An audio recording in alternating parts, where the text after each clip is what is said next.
What if you suddenly lost everything and had no one by your side? That's exactly the question Maggie Lawson found herself facing one chilly autumn morning as she sat quietly in her small kitchen in Dayton, Ohio, staring at the glowing screen of her grandson Tyler's latest video message. The sunlight filtered through the window, casting soft shadows over the wooden table where a basket of strange fruits sat untouched, a colorful assortment that looked more like something from a tropical farmer's market than the local grocery store she'd shopped at for decades. Hit subscribe and leave a comment with where you're watching from. This story might just spark a new beginning. What's one thing that always pushes you forward, even when things get tough? Tyler's upbeat voice echoed in her mind as she traced her finger over the vibrant skins of blueberries, pomegranates, and kiwis. The message was simple yet curious.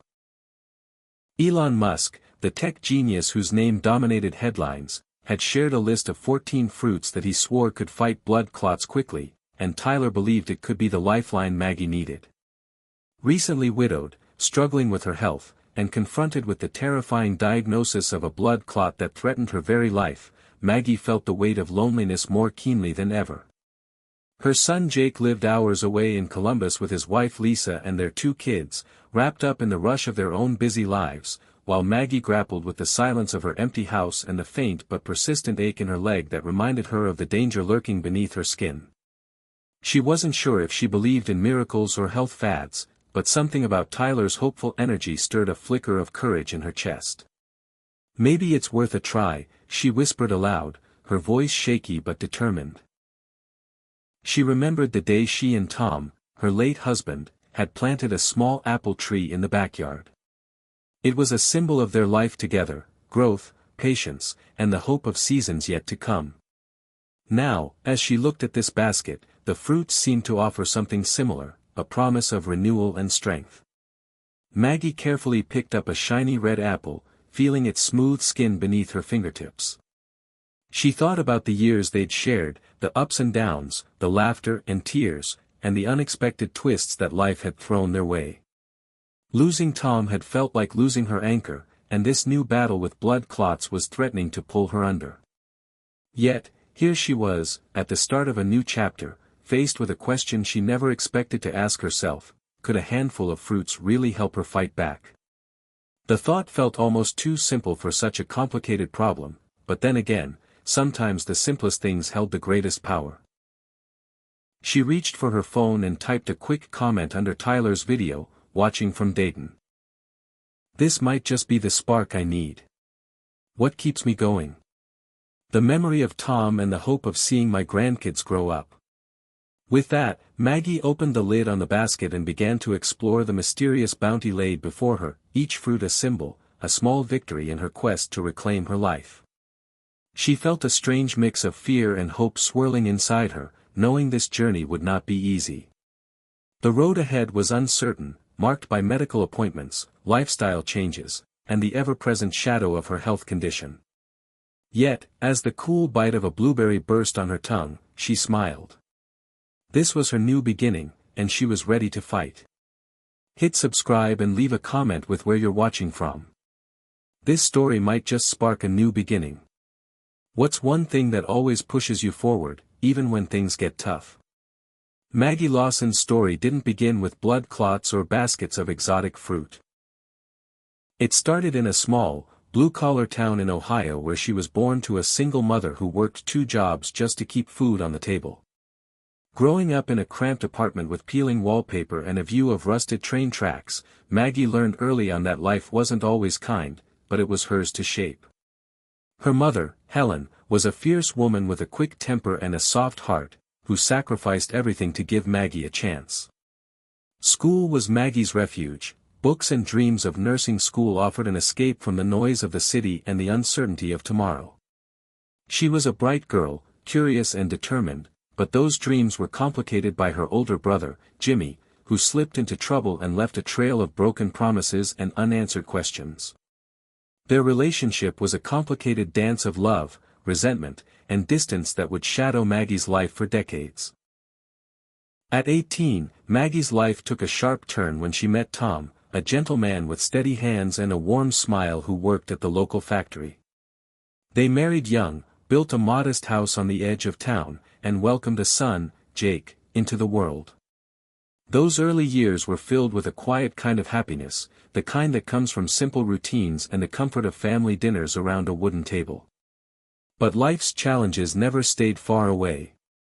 Tom's factory closed during a recession, and Maggie found herself juggling part-time jobs while raising Jake. Money was tight, but love was abundant.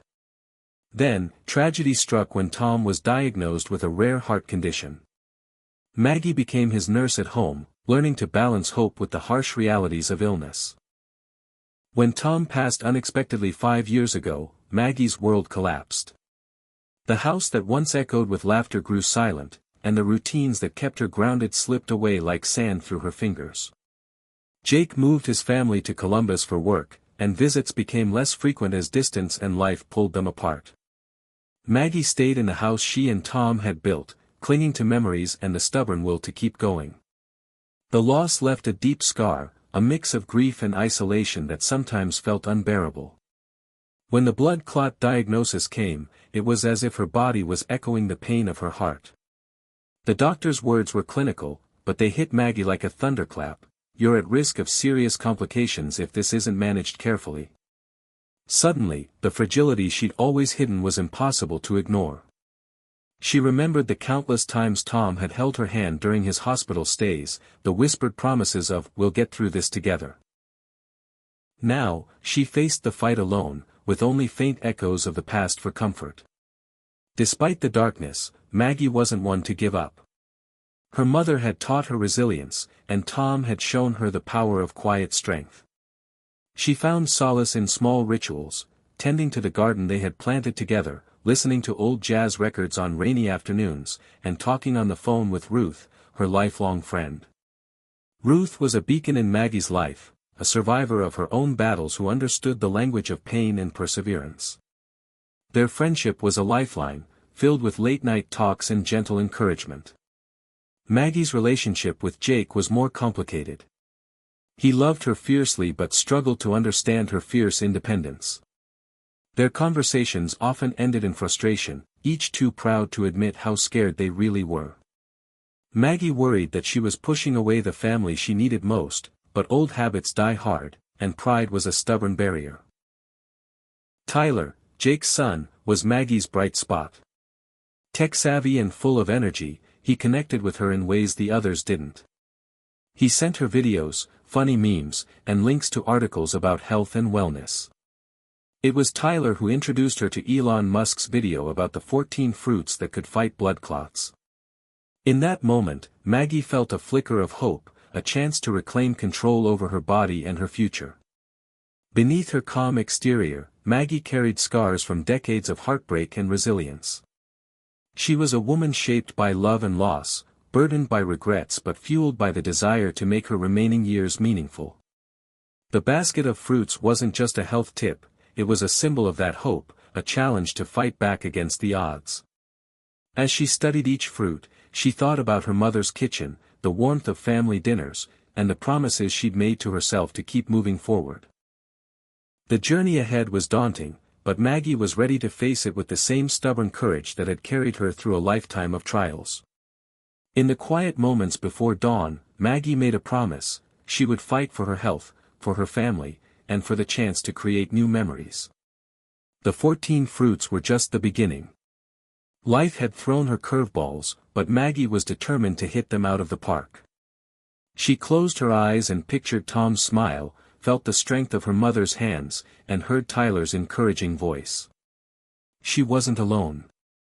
This was her story, a story of survival, hope, and the unexpected power of a simple fruit basket. And so, with a heart full of cautious optimism, Maggie began her journey. Maggie's new routine of eating the 14 fruits Elon Musk supposedly recommended began with small, hesitant steps. The first morning she prepared a bowl of blueberries, strawberries, and sliced kiwi. She felt unsure if this ritual could really make any difference, but the taste of the fresh fruit and the vibrant colors on her plate brought a surprising comfort. For years, her meals had been practical, plain, often rushed or eaten alone. Now, she found herself savoring each bite, reminding herself that this was more than just food, it was a small rebellion against the illness threatening her life.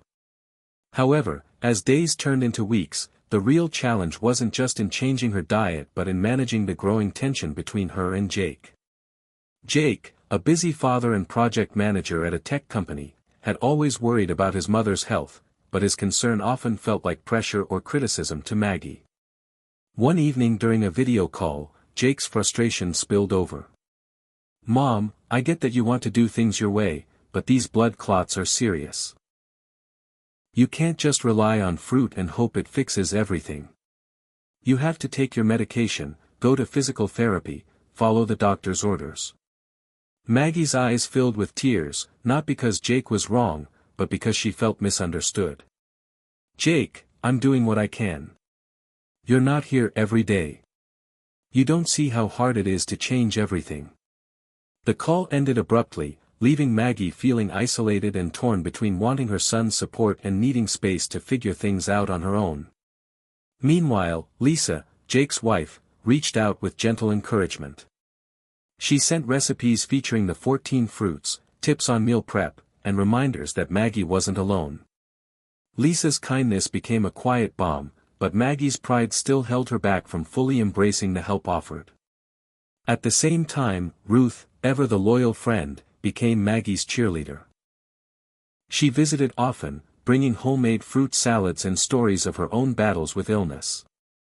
Ruth's resilience inspired Maggie to push through the days when fear and fatigue threatened to win. One afternoon, while sitting on Maggie's porch surrounded by the scent of blooming jasmine, Ruth said, "Maggie, it's okay to lean on people. We're stronger together, but sometimes the hardest part is asking for help." Maggie nodded, the truth of those words settling deep inside her. As the seasons shifted toward winter, Maggie's body sent clearer warnings. One cold morning, she woke with sharp pain in her leg, the swelling and discoloration alarming enough to send her to the emergency room. The diagnosis was grim, the blood clot had worsened, and urgent treatment was needed. The hospital stay was a jarring reminder of her vulnerability. Doctors discussed blood thinners, lifestyle changes, and the risks of future complications. Maggie felt the walls close in, the sterile smell of the hospital mixing with a rising tide of fear. But even in that bleak moment, she clung to the memory of the fruits, the promise of hope they represented. Tyler visited daily, bringing fresh fruit baskets and updates on his latest science projects. His youthful optimism was infectious, reminding Maggie that life could still hold surprises. After she was discharged, the real battle began, balancing medication, therapy, and her new diet, all while healing old wounds in her family. Maggie found herself caught in a cycle of highs and lows. Some days, she felt empowered, energized by the support of friends and family and the small victories of better health. Other days, the fatigue, pain, and loneliness overwhelmed her, threatening to undo all progress. The climax-hope climax rhythm of her life played out in quiet moments and loud confrontations. There was the time she tried to walk around the block, the pain forcing her to stop halfway, tears blurring her vision, followed by a call from Ruth reminding her to be patient and celebrate every step. Then there was the hopeful morning when she managed to complete the walk without pain, only to be met with bad news at a doctor's appointment about new complications. Through it all, Maggie's relationship with her family deepened and frayed in equal measure. Jake began to soften, learning to listen rather than lecture, while Lisa became a steady source of practical help and emotional warmth. Tyler's enthusiasm was a bright thread weaving through the family's tapestry, connecting generations and bridging gaps. Meanwhile, Maggie's curiosity about the fruits grew. She researched their properties, learning about antioxidants, vitamins, and how certain compounds could help improve circulation and reduce inflammation. Each discovery felt like a small victory, a way to take control in a situation that often felt overwhelming. David, the retired botanist Maggie met at the community center, became an unexpected mentor.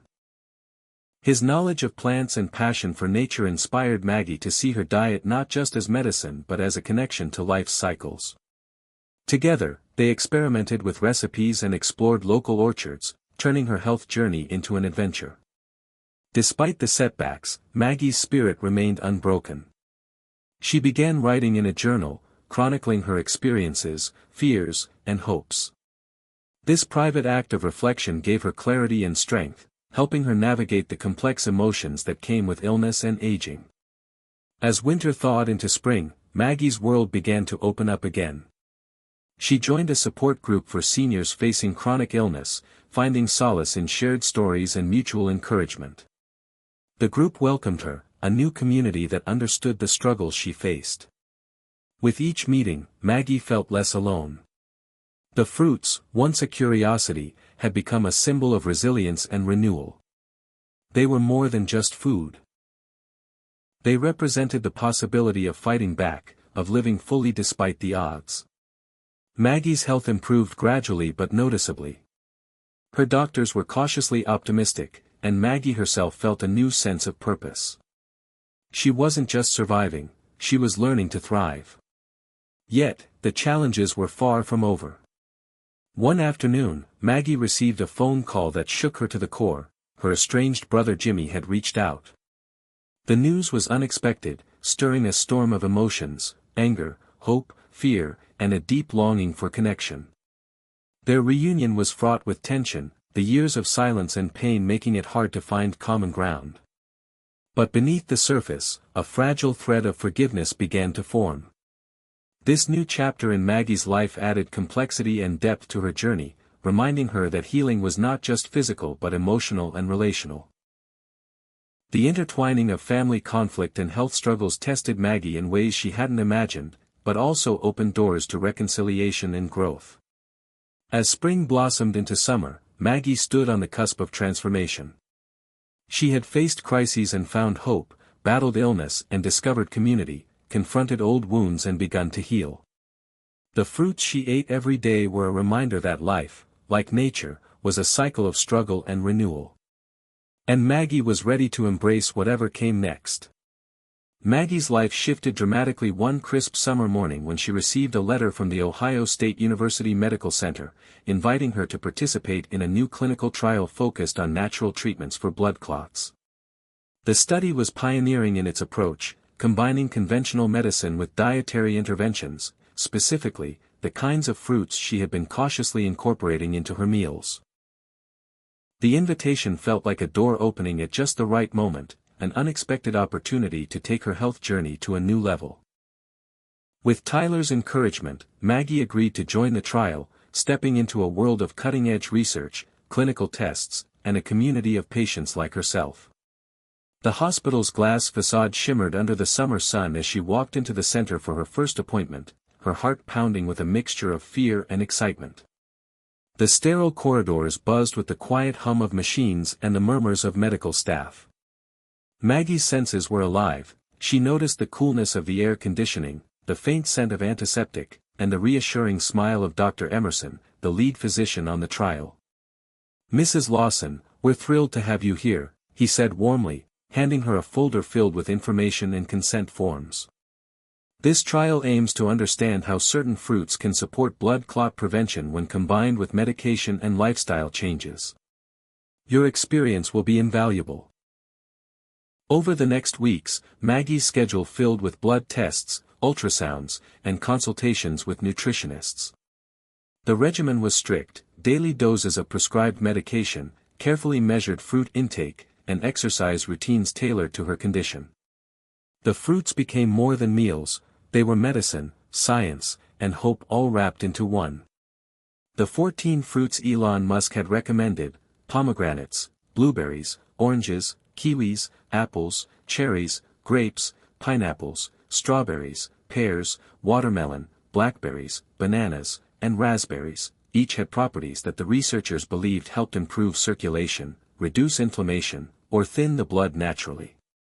Maggie learned how to prepare them in new ways: smoothies rich in antioxidants, fruit-infused water to stay hydrated, and colorful salads that delighted both her palate and her health. Outside the hospital, Maggie's life took on a new rhythm. The community center classes with David, the botanist, became a sanctuary of learning and laughter. They explored local farms and orchards, discovering the origins of the fruits she now depended on. David's enthusiasm was contagious. His stories about the science of plants and the wisdom of nature filled Maggie with wonder and curiosity. At home, Maggie's relationship with Jake grew stronger. He visited more often, bringing Lisa and the grandchildren, sharing meals that included the special fruits she was now confident preparing. Their conversations deepened, moving beyond health and illness to dreams, regrets, and plans for the future. Maggie saw in her son a man burdened by responsibility but yearning for connection, much like herself. Tyler's role evolved from grandson to caretaker and advocate. He organized video calls with the research team, helped Maggie track her symptoms and progress, and used his tech skills to create a digital journal of her journey, filled with photos, notes, and encouragement. His youthful energy lifted Maggie's spirits on days when her body felt weak. But just as things seemed to settle into a hopeful pattern, a new challenge emerged. Maggie experienced an episode of dizziness and chest discomfort that landed her back in the emergency room. The doctors discovered a new clot had formed despite her adherence to the trial protocols. The news was devastating, a reminder that this fight was far from over. Dr. Emerson explained that sometimes the body resisted change, that setbacks were part of the process, and that the trial would continue but with increased monitoring. Maggie's resolve was tested. The emotional toll of fear and frustration weighed heavily, threatening to overshadow the progress she had made. Yet, within the hospital walls, Maggie found unexpected camaraderie. She met other patients in the trial, each with stories of struggle and hope. Their shared experiences forged bonds of empathy and strength. In one such meeting, Maggie connected with Linda, a woman her age battling the same condition. Linda's humor and fierce optimism were infectious, reminding Maggie that laughter could be medicine too. Together, they navigated the ups and downs of treatment, encouraging each other to keep fighting. Maggie's involvement in the trial also brought her into contact with experts who challenged her to think differently about health. A nutritionist named Carla introduced her to the science behind phytonutrients, the natural compounds in fruits and vegetables that supported blood vessel health and reduced clotting risk. Carla's explanations were clear and empowering, equipping Maggie with knowledge that transformed her from a passive patient to an active participant in her care. One particularly vivid day, Carla brought Maggie a freshly made pomegranate and blueberry smoothie and explained how the antioxidants in these fruits worked to neutralize free radicals that damaged cells and promoted inflammation. The realization that the fruits were not just food but powerful tools ignited a new sense of purpose in Maggie. At home, Maggie began to experiment further with recipes, combining the fruits in creative ways that brought joy and nutrition. She found that sharing meals with her family rekindled old traditions and created new memories, filling the house with warmth and connection. Yet, the trial demanded discipline and sacrifice. Maggie had to say no to some of her favorite comfort foods and learn to listen carefully to her body's signals. There were days when fatigue and pain made even the smallest tasks feel overwhelming. On these days, she turned to meditation and gentle walks in the garden, practices that helped calm her mind and ease her anxiety. The garden became a sanctuary, a place where Maggie felt connected to the cycle of life and renewal. Each flower that bloomed, each fruit that ripened, symbolized resilience and hope. One evening, after a particularly challenging day, Maggie sat on the porch watching the sunset bleed orange and pink across the sky. She thought about the journey so far, the losses, the setbacks, the unexpected gifts. The fruits had become more than a health regimen, they were a metaphor for her own transformation. She wasn't just fighting blood clots, she was rediscovering herself, finding strength in vulnerability and hope in uncertainty. The journey wasn't linear, there were detours, dark valleys, and moments of doubt, but Maggie was learning to embrace the complexity of her experience. With each passing day, she felt more alive, more connected to the world around her. The clinical trial had opened doors not just to new treatments but to new ways of seeing life. As summer deepened, Maggie planned a small gathering at her house, a celebration of progress and gratitude. Friends from the support group, family, and medical staff would come together to share food, stories, and laughter. The menu featured dishes made with the 14 fruits, each carefully selected for its taste and health benefits. The event was more than a party, it was a testament to community and resilience. As Maggie looked around the room, she saw faces marked by struggle and hope, hands joined in solidarity. The fruits on the table were symbols of their collective journey, a reminder that healing was a shared experience, nourished by science, love, and determination. The night ended with Maggie standing by the garden, the cool breeze brushing her face. She thought of the road ahead, the unknown challenges and the strength she had gathered. The basket of fruits Elon Musk had recommended was no longer just a list or a fad, it was a lifeline, a bridge between science and nature, between fear and hope. Maggie knew the battle was not over, but she was ready. With the support of her family, friends, and the medical team, she was prepared to face whatever came next. This was more than a fight against blood clots, it was a journey toward a fuller, richer life. And Maggie was determined to live it on her own terms. The unexpected phone call came on a humid August afternoon, just as Maggie was preparing her afternoon snack, a colorful bowl filled with her favorite 14 fruits. Her hands froze as she stared at the phone screen, the name Jimmy blinking like a question mark from the past. For years, her brother had been a ghost in her life, a source of pain and unanswered questions. Their last conversation had ended in bitterness, a wall built from years of silence and regret. Maggie's heart pounded, fear and hope colliding inside her chest. Slowly, she answered. Jimmy's voice trembled, raw and unfamiliar, as he spoke of years lost to addiction and the struggle to rebuild his life. He was reaching out for help, and for the first time in decades, Maggie felt the walls between them begin to crumble. Over the next weeks, their tentative reconnection became a new journey filled with difficult conversations, tears, and moments of fragile forgiveness. Jimmy revealed the harsh truths of his past, years of pain, choices that had torn their family apart, and the loneliness he felt. Maggie, for her part, shared her own struggles, the losses and battles that had shaped her. It wasn't easy, each conversation was a tightrope walk between hope and fear, between the desire to heal and the scars of old wounds. Meanwhile, Maggie's health continued its unpredictable course. The blood clot treatment trial had brought new insights but also fresh complications. Just as her bond with Jimmy began to strengthen, Maggie was admitted to the hospital again, this time with symptoms that alarmed her doctors. Tests revealed a pulmonary embolism, a serious complication where a clot traveled to her lungs. The news was devastating, the fear that had lurked in the background of her journey now stood front and center. Maggie's world felt as if it were tilting on its axis. In the quiet hospital room, surrounded by the beep of monitors and the soft rustle of nurses' footsteps, she faced her deepest fears. Would she lose this fight? Could she survive another setback? The emotional weight was crushing. But in this darkest hour, Maggie discovered an unexpected strength. Her family rallied around her, Jake flew in from Columbus, Lisa stayed by her side, and Tyler sent messages of encouragement and hope. Even Jimmy, though new to their reconnection, called every day, offering words of support that surprised them both. Maggie's doctors adjusted her treatment, intensifying medication and closely monitoring her condition. The team was hopeful, but realistic about the risks. Through it all, Maggie clung to her daily ritual of fruit, the bowl of vibrant colors a beacon of life and resilience. As she rested, she thought about how far she'd come, from a small Ohio town girl to a woman fighting for her life with knowledge, science, and hope. During this time, Maggie's reflections deepened. She wrote long journal entries, pouring out her fears, regrets, and dreams.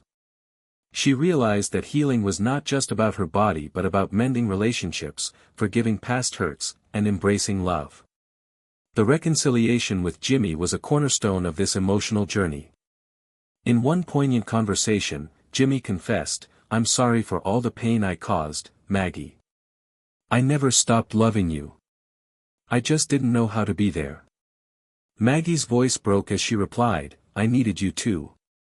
But we can start again." This moment marked a turning point, a fragile but powerful step toward healing fractured family bonds. Meanwhile, Maggie's health stabilized. The treatment plan was adjusted to account for the embolism, and slowly, she began to regain strength. The fruits she ate daily seemed to nourish not only her body but her spirit.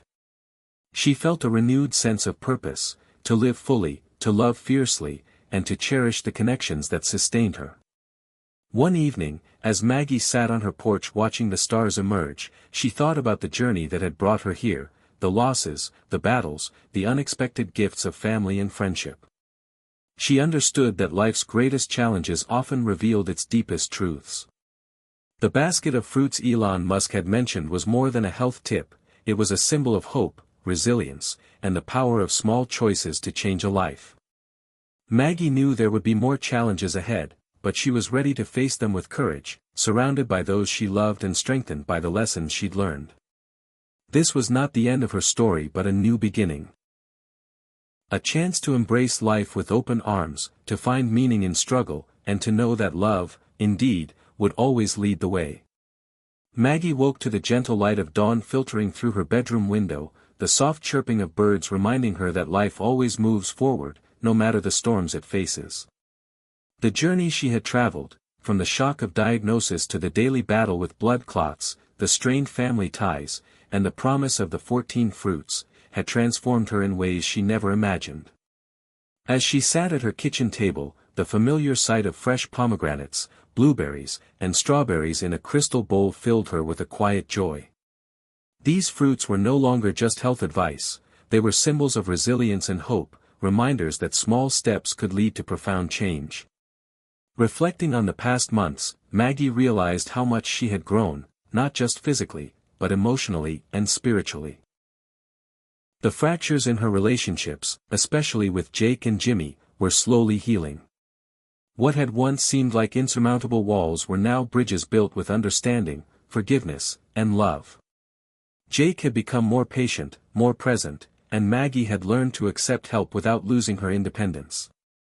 Jimmy's return to her life brought a renewed sense of family, complicated but rich with possibility. Maggie also understood the importance of community. The support group she had joined became a second family, offering encouragement and friendship when she needed it most. Linda's laughter, Ruth's unwavering loyalty, and even Carla's scientific explanations had shown Maggie that healing was never a solo journey. It required connection, trust, and a willingness to be vulnerable. The clinical trial, with all its challenges, had been a catalyst for change. Maggie no longer saw her diet and medication as burdens but as tools empowering her to take control of her health. She took pride in the recipes she created, sharing them with friends and family as a way to spread the hope she had found. On a warm summer afternoon, Maggie hosted a garden party to celebrate life and renewal. Friends, family, and medical staff gathered around tables adorned with dishes made from the 14 fruits, vibrant salads, smoothies, and desserts that sparkled with color and flavor. The air was filled with laughter and stories, a joyful symphony that contrasted with the quiet struggles Maggie had faced. Standing in the garden, Maggie felt a deep sense of gratitude. The journey had been difficult, but it had revealed the strength within her and the power of love to heal even the deepest wounds. She knew that life would continue to bring challenges, but she was ready. The fruits, the family, the friendships. They were her anchors, guiding her through the uncertain waters ahead. As the sun set, casting a golden glow over the gathering, Maggie raised a glass of pomegranate juice and shared a simple but profound message: life is full of surprises, but love will always lead the way. The words echoed in the hearts of everyone present, a reminder that even in the darkest times, hope and connection could light the path forward. Maggie's story was one of courage, resilience, and transformation. It showed that no matter how overwhelming the odds, it is possible to fight back, to heal, and to find joy again. Through the lens of her experiences, she hoped to inspire others, especially seniors like herself, to embrace change, seek support, and believe in the power of small, positive choices. The 14 fruits Elon Musk recommended were more than just a health tip, they were a symbol of a journey that blended science and soul, pain and hope, loss and love.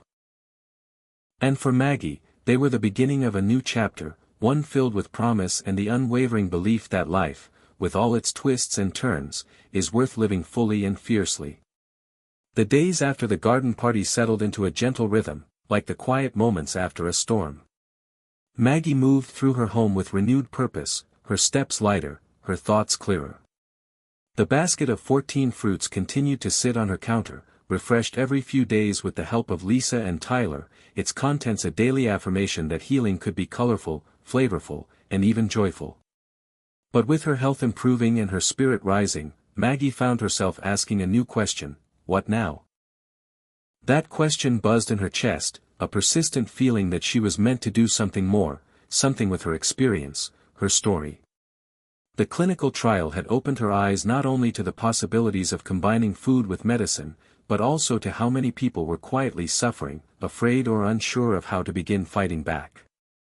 She couldn't help thinking about the other seniors she'd met in the hospital waiting rooms, the lonely ones in the support group, even the quiet glances from neighbors who never asked questions but seemed to carry their own silent burdens. One morning, while sipping a smoothie laced with pineapple, kiwi, and raspberries, Maggie opened her laptop, a gift from Tyler a year ago that had mostly gathered dust, and began to type. At first, her words were awkward, unsure. But then something clicked. The voice that had lived in her for decades, softened by grief and silenced by duty, finally spoke. She titled her first post, "What 14 Fruits and One Crazy Diagnosis Taught Me About Living Again." She wrote about Tom, about the lonely dinners and the terrifying diagnosis. She wrote about Tyler's video of Elon Musk, the skepticism she felt, and the unexpected way that basket of fruits became a turning point.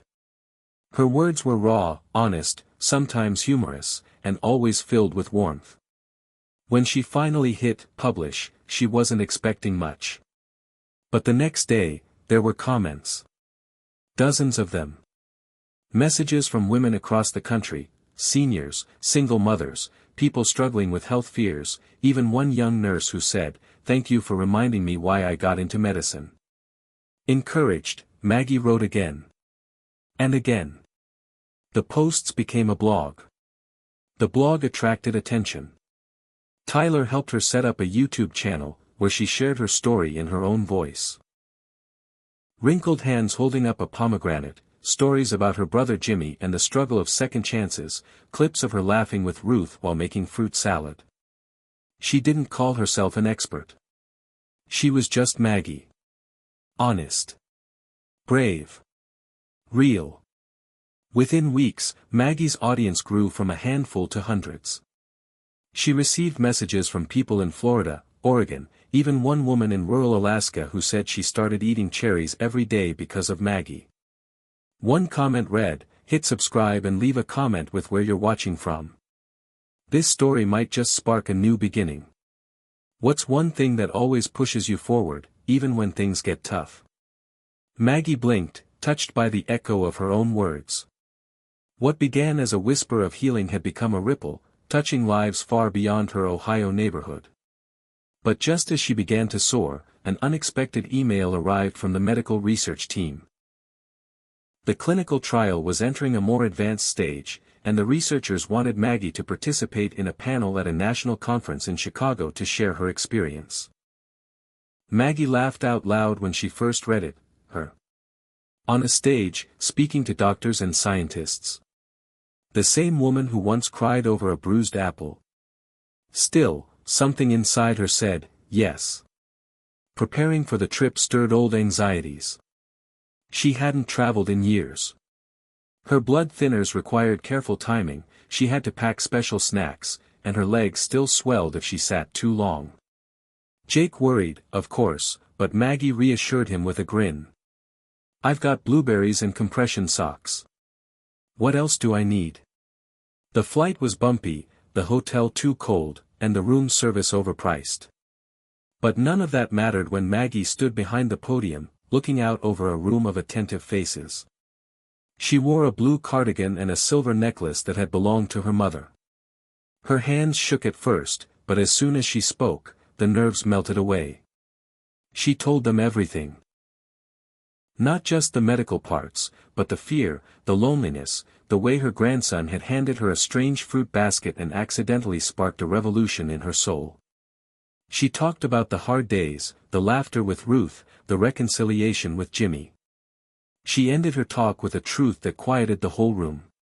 You can heal your body, but healing your heart, that takes connection. It takes love. It takes believing you're still worth fighting for. A standing ovation followed. Dr. Emerson hugged her afterward, whispering, "You're the voice this movement needs." Back home, things shifted yet again. Local reporters reached out.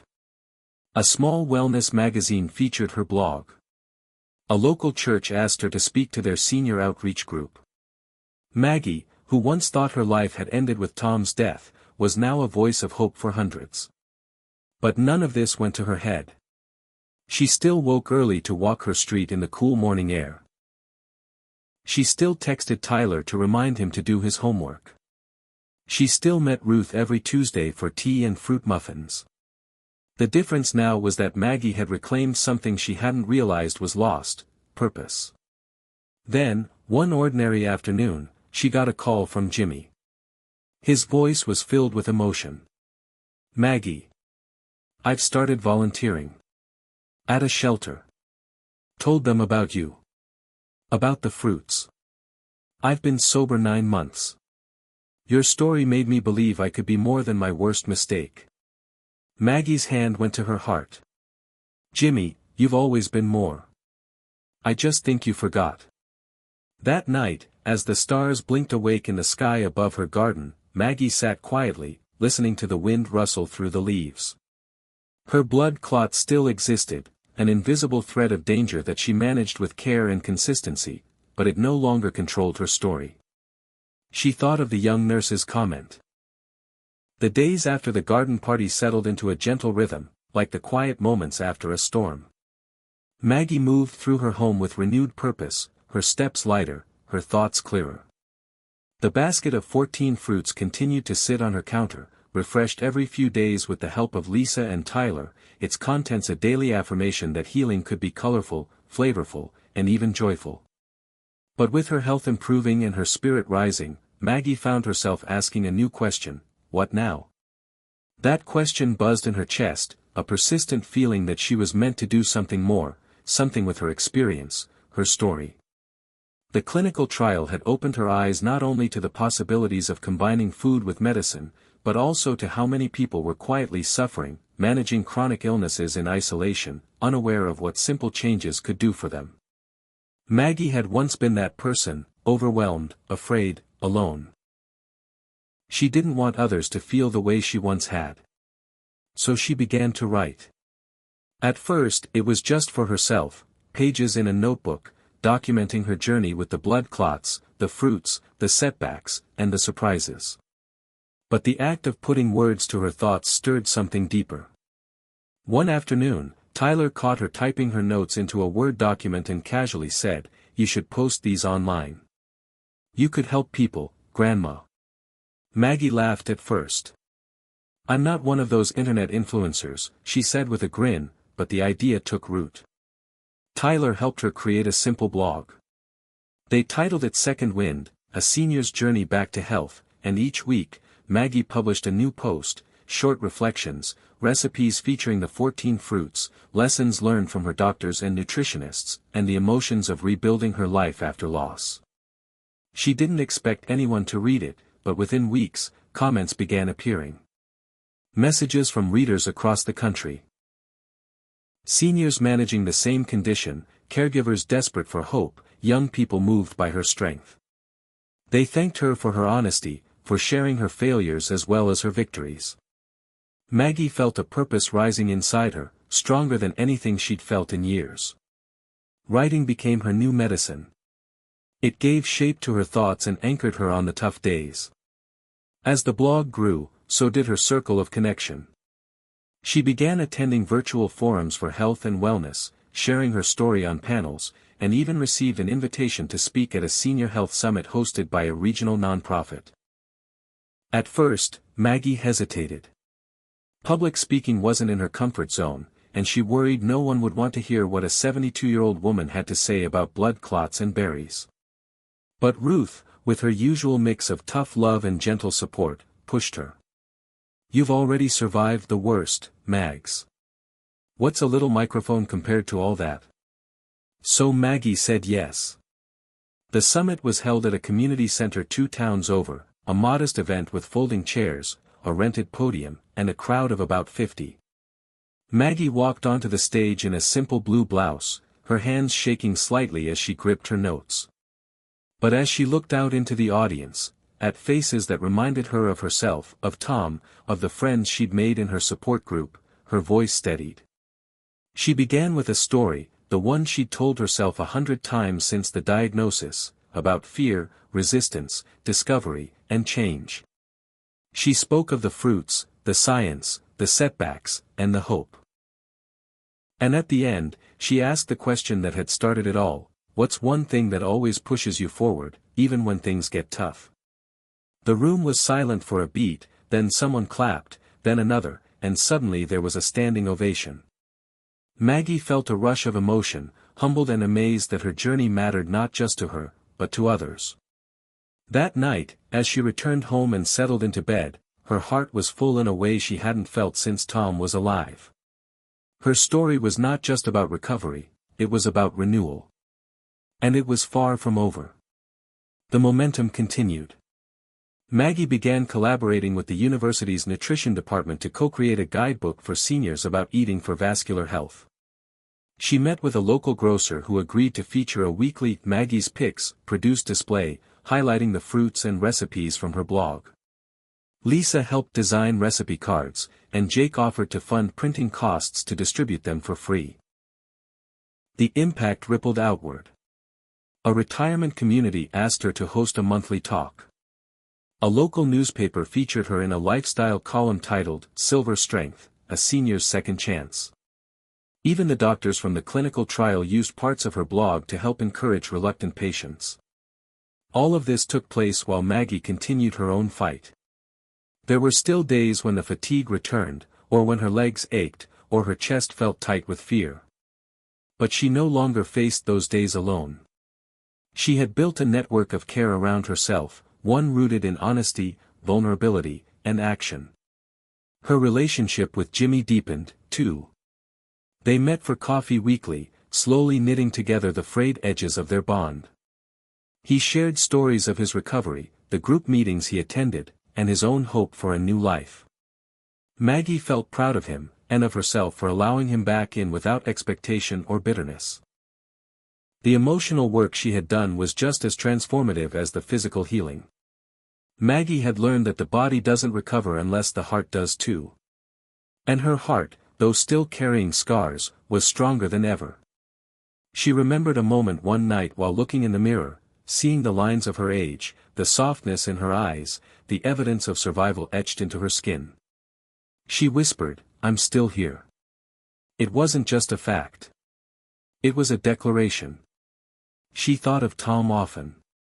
Sometimes, she imagined him smiling at her from the porch, nodding in approval as she walked through the garden. She still wore his old flannel shirt on chilly mornings and kept his favorite coffee mug by the sink. His absence would never fade, but the grief no longer crushed her. It walked beside her, quieter now, like a shadow she had learned to live with.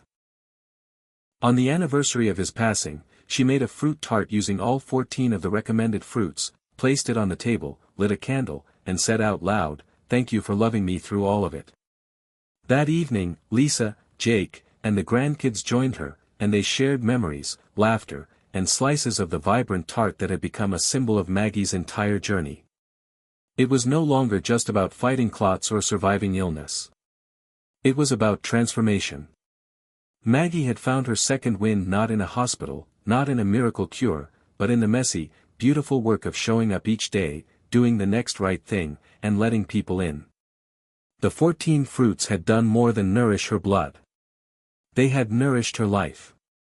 And as summer faded into fall, Maggie sat down to write her next blog post. The title came to her in a breath, "Don't Wait to Start Living." And with that, she began to type, her fingers steady, her spirit soaring, knowing that her story, like her strength, was still unfolding. The day Maggie received the email from a national health magazine, she nearly dropped her phone in the sink. It was a crisp, early October morning, the kind where the breeze carried the scent of fallen leaves and the sun stretched in golden angles across the kitchen tiles. She had just finished arranging her morning fruit bowl, blueberries, kiwi, sliced pears, and a dusting of chia seeds, when the notification pinged. The subject line read, "Feature opportunity, Silver Strength, wants your story." The email was polite but direct. They had seen her blog, read her community feature, and were interested in doing a full-length article on her transformation.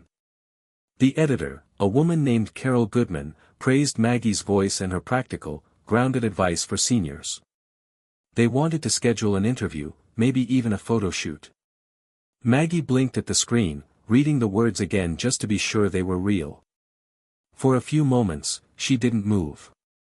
The kitchen was still, sunlight glinting off the spoon beside her mug. Then, with her heart thudding like it had in the hospital that first night, she whispered, "Well, I'll be damned." She called Tyler immediately. He cheered, said he wasn't surprised at all, and insisted they prep for it like a press event.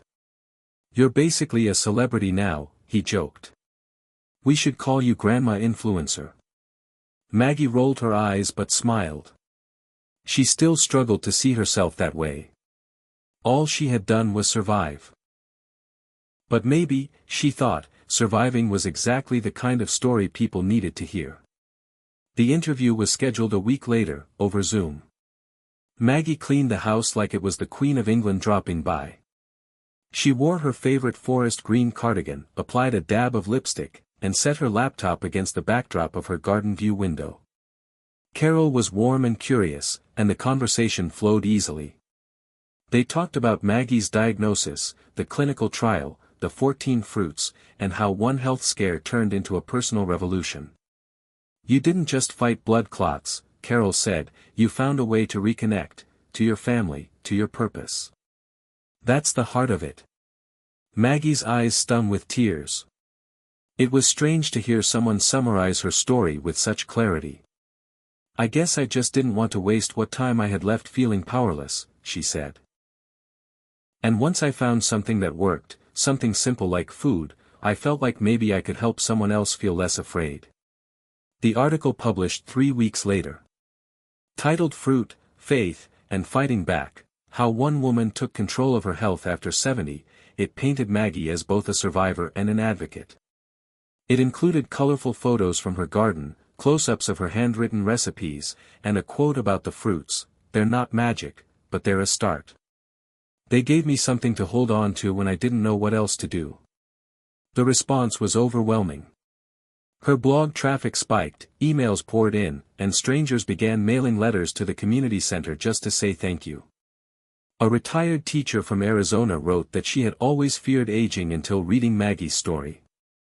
A young woman whose mother had just been diagnosed with DVT, deep vein thrombosis, sent a photo of their own fruit bowls lined up on the kitchen counter. Maggie answered every letter, every comment, often late at night with a cup of chamomile beside her. She didn't want to be a hero, she wanted to be a companion, a guide who could sit beside someone else's pain and say, "I've been there, too." It wasn't long before a representative from the American Senior Health Association reached out. They were organizing a national virtual seminar on senior cardiovascular health and asked if Maggie would be their keynote speaker. Maggie nearly said no. The idea of speaking live to thousands of people made her stomach twist.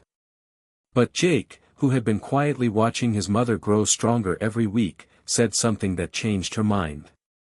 "You've already saved me," he said, his voice low and steady. "Don't you think you could save someone else too?" The night of the seminar, Maggie sat in her living room with a ring light clipped to her laptop and the fruits that had become her allies carefully arranged behind her. She wore her wedding ring on a chain around her neck and a soft blue sweater that reminded her of calm waters. When the countdown reached 0, she took a breath and began. She didn't speak like a scientist or a polished influencer. She spoke like a mother, a sister, a neighbor, someone who had learned the hard way what it meant to lose control and claw it back one habit, one fruit, one act of hope at a time.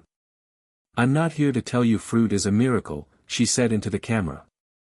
"But I will tell you this, when you've lost something, your health, your confidence, your loved one, you need something that reminds you of life. For me, it started with a blood test. But it grew into a new way of living." By the end of the talk, the comments section was overflowing. Tears. Applause emojis. Messages like, "You remind me of my mom, and I needed this today." Maggie closed the laptop and sat in the silence, her hands in her lap. Outside, the wind rustled the trees, and she felt the presence of Tom, of every long day and longer night, swirling into this moment. She had turned pain into power. The next day, she received a call from Dr. Emerson. "Maggie," he said, "I've never seen a patient change the way our staff thinks about recovery like you have. We'd like to invite you to co-author a piece on holistic approaches to clot prevention, from the patient perspective. Would you consider it?" Maggie smiled. "I'd be honored." At 73, she was doing something she had never imagined, not just healing herself, but reshaping the conversation around aging, illness, and food. And she was just getting started. Later that week, as she walked through the local farmer's market, several people waved. One woman stopped her by the apples and asked, "You're the fruit lady, aren't you?" Maggie laughed. "I suppose I am." That night, she added a new post to the blog. "Sometimes," she wrote, "the path back to life is as simple as what you put on your plate. Not because it fixes everything, but because it shows you that you still care enough to try. And trying. That's the first step toward hope." As her fingers hovered over the keyboard, she thought again about that very first question that had pulled her into this journey: what if you suddenly lost everything and had no one by your side? She knew the answer now. You find one thing, one action, one choice, that keeps you moving. You fight. You learn. You open the door to the next day. And if you're lucky, you find your voice, and use it to help someone else keep going too. Maggie never imagined that her story would travel beyond the small towns of Ohio, much less inspire people halfway across the country. But as weeks turned into months, the ripples of her experience continued to spread, gently but steadily changing lives far beyond her own.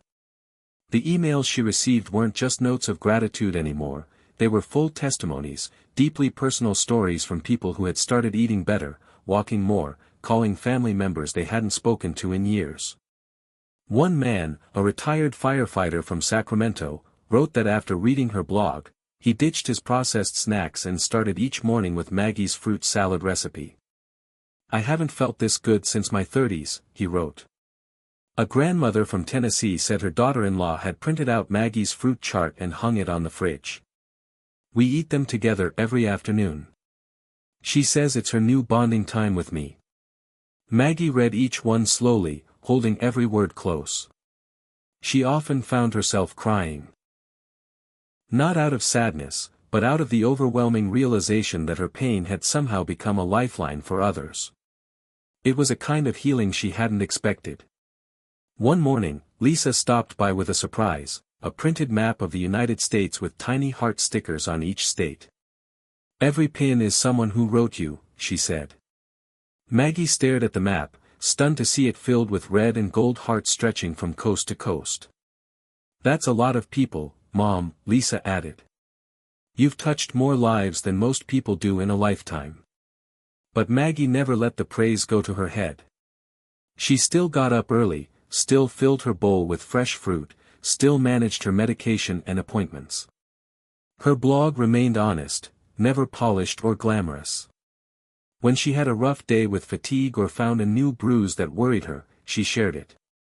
"The truth is," she wrote in one post, "recovery doesn't always feel like progress. Some days it feels like survival. But those days matter too." Those posts, the vulnerable ones, often drew the most heartfelt responses. People didn't want perfection. They wanted real. And Maggie gave them that, unfiltered and warm, like an old friend who understood without judgment. One particular letter changed something in Maggie. It came from a woman named Deidre in Kansas City, who wrote about losing her mother to a pulmonary embolism. She was only 68, Deidre wrote. She had no idea what was happening until it was too late. If someone had just told her about the signs, the foods, the changes she could have made, maybe she'd still be here. Maggie folded the letter slowly and pressed it to her heart. That evening, she sat in her living room and whispered to the empty chair across from her, "We can't just wait for people to stumble into this knowledge. We have to bring it to them." The next day, she called Ruth. "What if we started something bigger?" she asked. "Something that gets the word out before it's too late." Ruth didn't hesitate. "Let's do it." With help from Tyler and a few members of the clinical trial team, Maggie launched the Fruits First initiative, a grassroots campaign to educate seniors and caregivers on natural ways to improve vascular health. The idea was simple: combine education with action. They distributed free fruit starter kits at senior centers, included handouts with Maggie's core recipes, and held short, engaging talks about blood clot prevention, warning signs, and lifestyle changes. Maggie spoke at the first event, held at the community center where her own journey had taken root. The room was packed with seniors, some curious, others skeptical. She told her story again, raw and real, and ended with the simple truth that had anchored her through every storm: small choices add up. They don't fix everything, but they give you a place to start. And sometimes, starting is everything. By the end of the month, more than 300 fruit kits had been handed out across the county. Requests poured in for more events. A high school health class offered to volunteer with deliveries. Local grocery stores agreed to label Maggie's fruit picks with stickers that read, "Senior Strong." Tyler helped Maggie set up a donation button on her blog to keep the project funded. Strangers chipped in from as far as Maine and Alaska. Jimmy, too, found his place in the movement. He offered to handle logistics and deliveries for people who couldn't make it to events. Watching him carry boxes of apples and oranges into nursing homes, Maggie felt tears prick her eyes. He had gone from a man lost in addiction to someone helping others find their way. "You're part of this too, you know," she told him. "You're proof that people can change." Jimmy grinned. "Takes one to know one." Meanwhile, Maggie's own health continued to improve slowly but surely. Her doctors were cautiously optimistic, pleased with her stable blood markers and overall energy. "Keep doing what you're doing," Dr. Emerson told her. "You're one of the rare ones who turn a diagnosis into a mission." But Maggie knew it wasn't just the fruits or the medicine. It was the purpose. The people. The decision to stop living in fear and start living for something. Every story she heard, every person she helped, added another brick to the foundation she was building, not just for herself, but for anyone who needed hope. One evening, she received a phone call from the producer of a national morning show. They wanted to feature her story as part of their series on Second Acts, Americans Reinventing Themselves Later in Life. Maggie's jaw dropped. "Me? On television?" The producer laughed gently. "You've inspired thousands, Maggie. And the world could use a little more of that right now." Maggie agreed, though the idea of appearing on national TV made her nervous. But she remembered her own words, "Sometimes, starting is everything." So she chose courage, again. The interview was scheduled to air the following month. Lisa and Jake came over to help her prepare, while Tyler coached her on camera presence. Ruth reminded her to speak from the heart.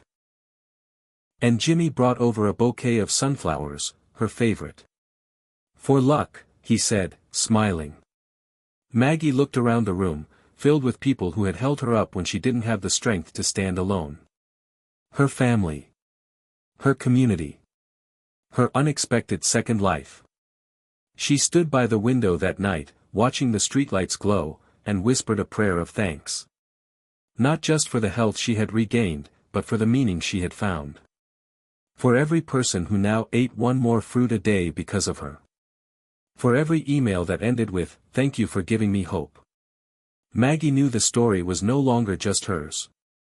It belonged to everyone who had been touched by it, carried forward not just in words but in actions, bowls of fruit, early morning walks, brave new choices made in quiet kitchens. This wasn't the end. It was another beginning. And as always, she would face it the same way she had faced everything since that terrifying diagnosis. One fruit, one breath, one act of love at a time. Hit subscribe and leave a comment with where you're watching from. This story might just spark a new beginning. What's one thing that always pushes you forward, even when things get tough? The morning of the television interview arrived with a nervous excitement that hummed through Maggie's bones like an old familiar tune. She was already awake before sunrise, sipping warm lemon water at the kitchen table, watching shadows dance along the walls. Outside, the sky was still violet, but inside, her little home bustled with quiet energy. Lisa had stayed the night to help with wardrobe and hair, laying out Maggie's best blouse, a soft rose color that brought out the gentle glow in her cheeks. Tyler, tech-savvy as ever, had set up the camera crew in the sunniest corner of the living room, draping a neutral fabric behind the couch and checking the light with his phone. Ruth stopped by with a thermos of herbal tea and a handwritten note folded twice. "You've already won," the note read. "Just speak like you're sitting at the kitchen table. The world needs your truth." The camera crew arrived from the network station just after 8, 2 young women and a bearded man with arms full of gear. They were kind and efficient, treating Maggie like a longtime friend. "This setup will be casual," one of them said. "Think fireside chat, not interrogation."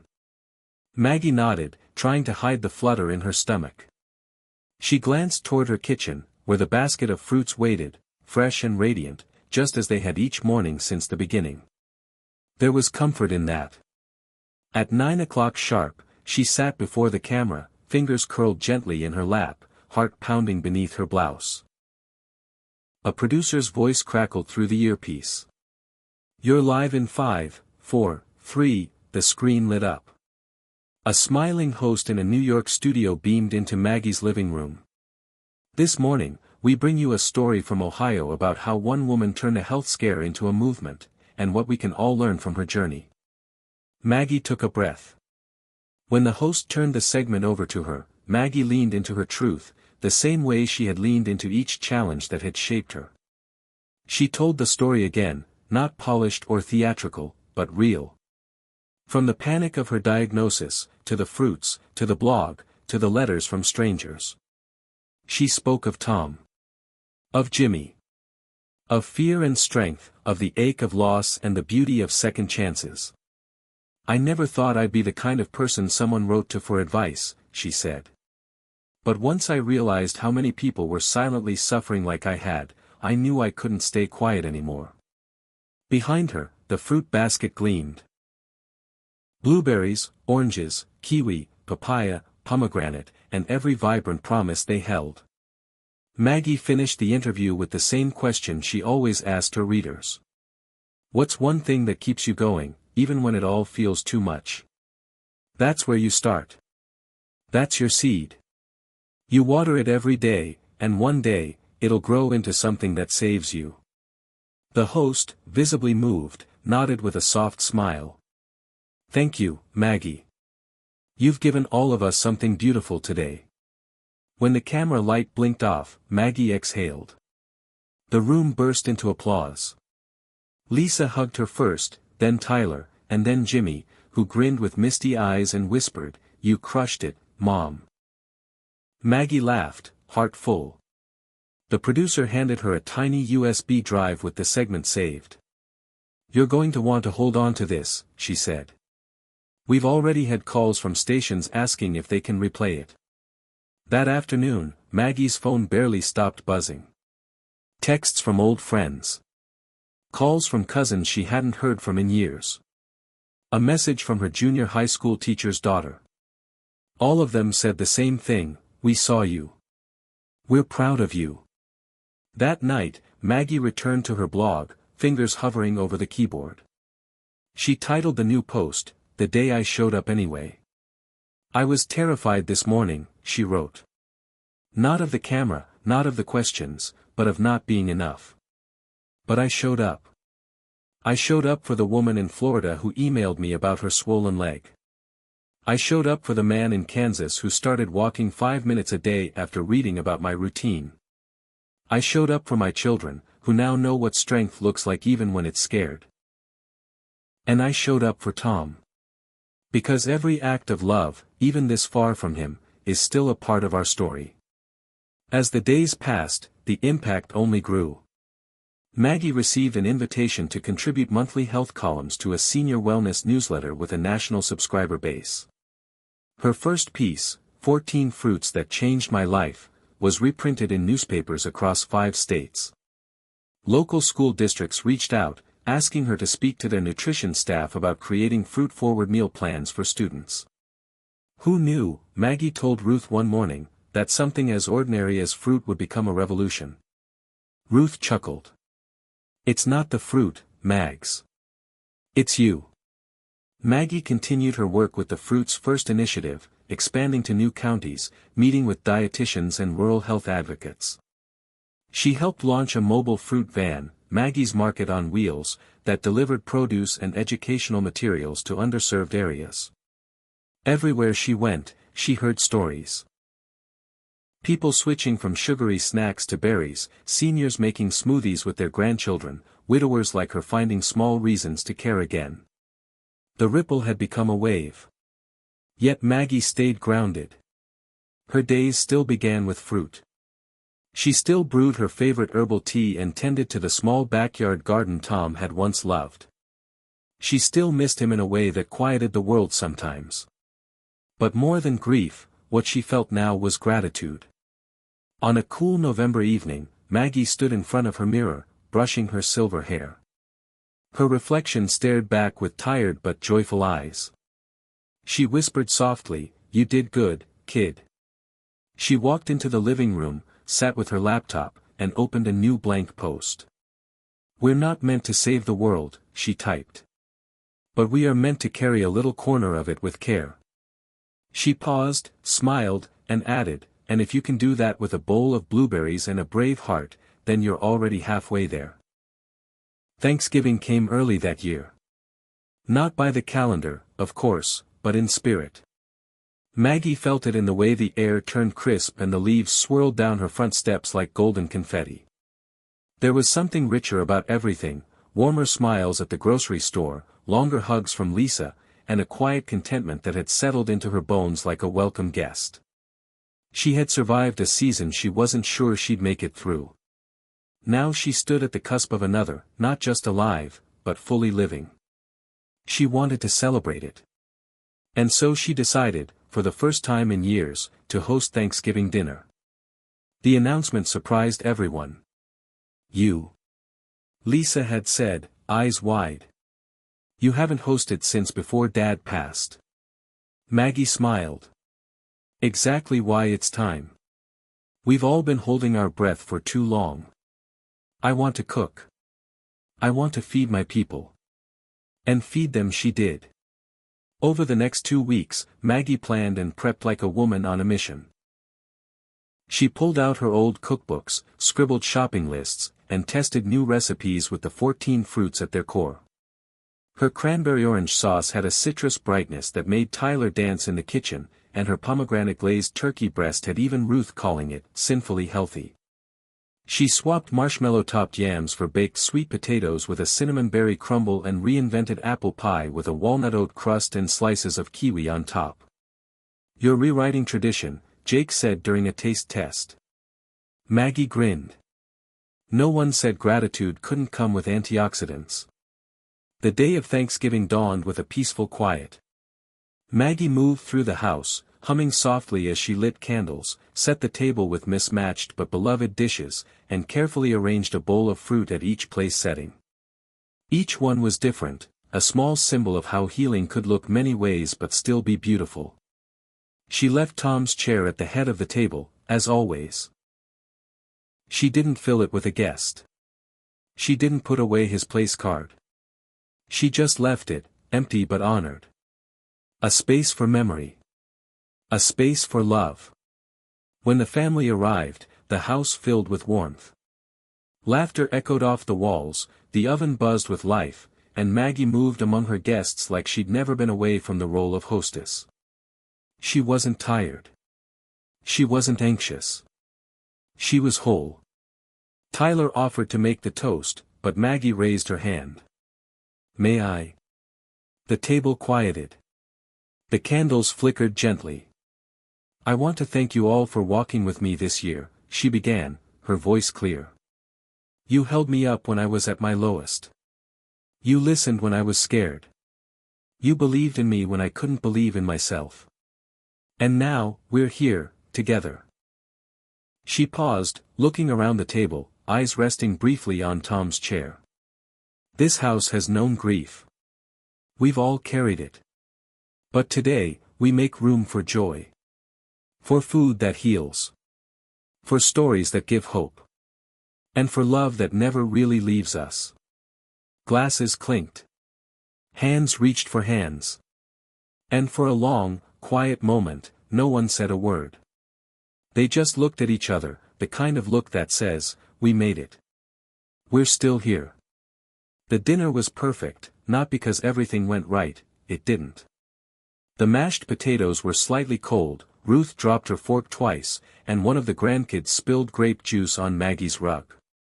But it was perfect because it was alive.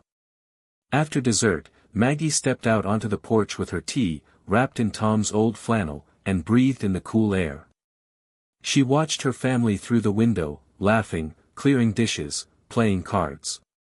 She hadn't felt this much life in the house since before everything had changed. And though the ache of missing Tom remained, it no longer hollowed her out. It warmed her, the way embers glow after a fire. She felt him there, in the laughter, in the food, in the second chances. She whispered to the sky, "Thank you." The next morning, Maggie wrote a blog post titled "An Empty Chair, a Full Table." "Grief doesn't leave," she wrote. "But neither does love. And if you're lucky, they learn how to sit beside each other, quietly, without asking you to choose. This year, I made space at my table for both. And I finally understood what healing really means." That post was shared more than any other. Messages flooded in, people sending photos of their own empty chairs, stories of loved ones honored through food, and traditions reinvented in the name of hope. One woman wrote, "You helped me grieve and celebrate at the same time. That's something I didn't know I could do." Maggie replied, as she always did, from the heart, "Neither did I. But now we both know." The impact of that Thanksgiving carried into December. She was invited to speak on a grief and wellness panel, where she shared how food had become both medicine and memory. Her story became a model for community-based healing, and her fruit-forward recipes were picked up by a national nutrition group as part of their Holiday Heart Health initiative. Maggie's life, once so small and silent after Tom's passing, was now a web of connection, support, and purpose. Yet she remained grounded. She still woke early for quiet tea. Still walked the garden path and tended to the winter herbs. Still placed her daily fruit bowl by the sunniest kitchen window. One morning, she paused at Tom's photo on the mantel. She touched the frame, then whispered, "We've turned the corner, haven't we?" And she knew they had. Not because the pain had disappeared, but because it no longer ruled her. She had reclaimed her place at the table, not just for the holiday, but for life. And she would never give it up again. The first snow arrived quietly, blanketing Maggie's neighborhood in a hush that felt sacred. She woke to the kind of soft, white stillness that made even the birds seem reverent, their tiny prints tracing curved paths on her porch. Outside, the fruit trees in her garden stood bare, skeletal but proud, their branches remembering the weight of life. Maggie pulled her cardigan close and stood at the kitchen window, watching the flakes fall as the kettle hissed. A few months ago, winter had felt like a threat. Now it felt like a pause, a gentle reminder to breathe and reflect. She reached for a tangerine from her bowl, her daily ritual, and peeled it slowly, the citrusy scent perfuming the kitchen. The holidays were different this year. Calmer. Kinder. She didn't feel the frantic pressure to fill every silence or avoid memories. Instead, she let them in. She hung Tom's favorite ornament on the tree. She played their old records without crying. And when she baked, she did it with both intention and joy. Her cranberry pomegranate muffins had become a neighborhood hit. People started leaving thank you notes in her mailbox with little drawings or fruit recipes of their own. One morning, a box appeared on her porch with a ribbon and a handwritten card that read, "For the woman who reminded us that healing can taste like home." Inside was a hand-carved wooden fruit bowl. Maggie ran her hands over the smooth grain, overcome by the thought that someone out there, a stranger, had felt something so deeply from her story that they made this with their own hands. It was humbling, and it only deepened her commitment. She didn't want this movement to end with her. One evening, Maggie sat with Ruth and Tyler at the kitchen table, the new bowl between them filled with starfruit and blood oranges. "We need to think bigger," she said. "This can't just be stories and blog posts anymore. What if we built something permanent? A space where people can learn and gather. A resource center." Tyler's eyes lit up. "Like a foundation?" Maggie nodded. "Exactly. The Fruit's First Foundation. We educate, we provide fruit access, we help people navigate early detection of clots and heart health, but more than that, we offer hope." Ruth leaned forward. "A sanctuary. Not a hospital. Not a clinic. A place where food and community come first." They spent the next few weeks planning. Tyler reached out to nonprofit consultants. Maggie contacted her old doctor, who agreed to join the advisory board. Ruth tapped into her volunteer network. Jimmy, now working full-time as a delivery driver for local produce co-ops, offered to handle logistics. Everything was aligning. Then came the grant news. An anonymous donor who had seen Maggie's morning show appearance pledged a $50,000 seed donation to help launch the First Fruit's first pilot center. Maggie stared at the email for 10 full minutes, blinking back tears. "I think we just got our miracle," she whispered. The first center was planned for their town, inside an unused wing of the old community library.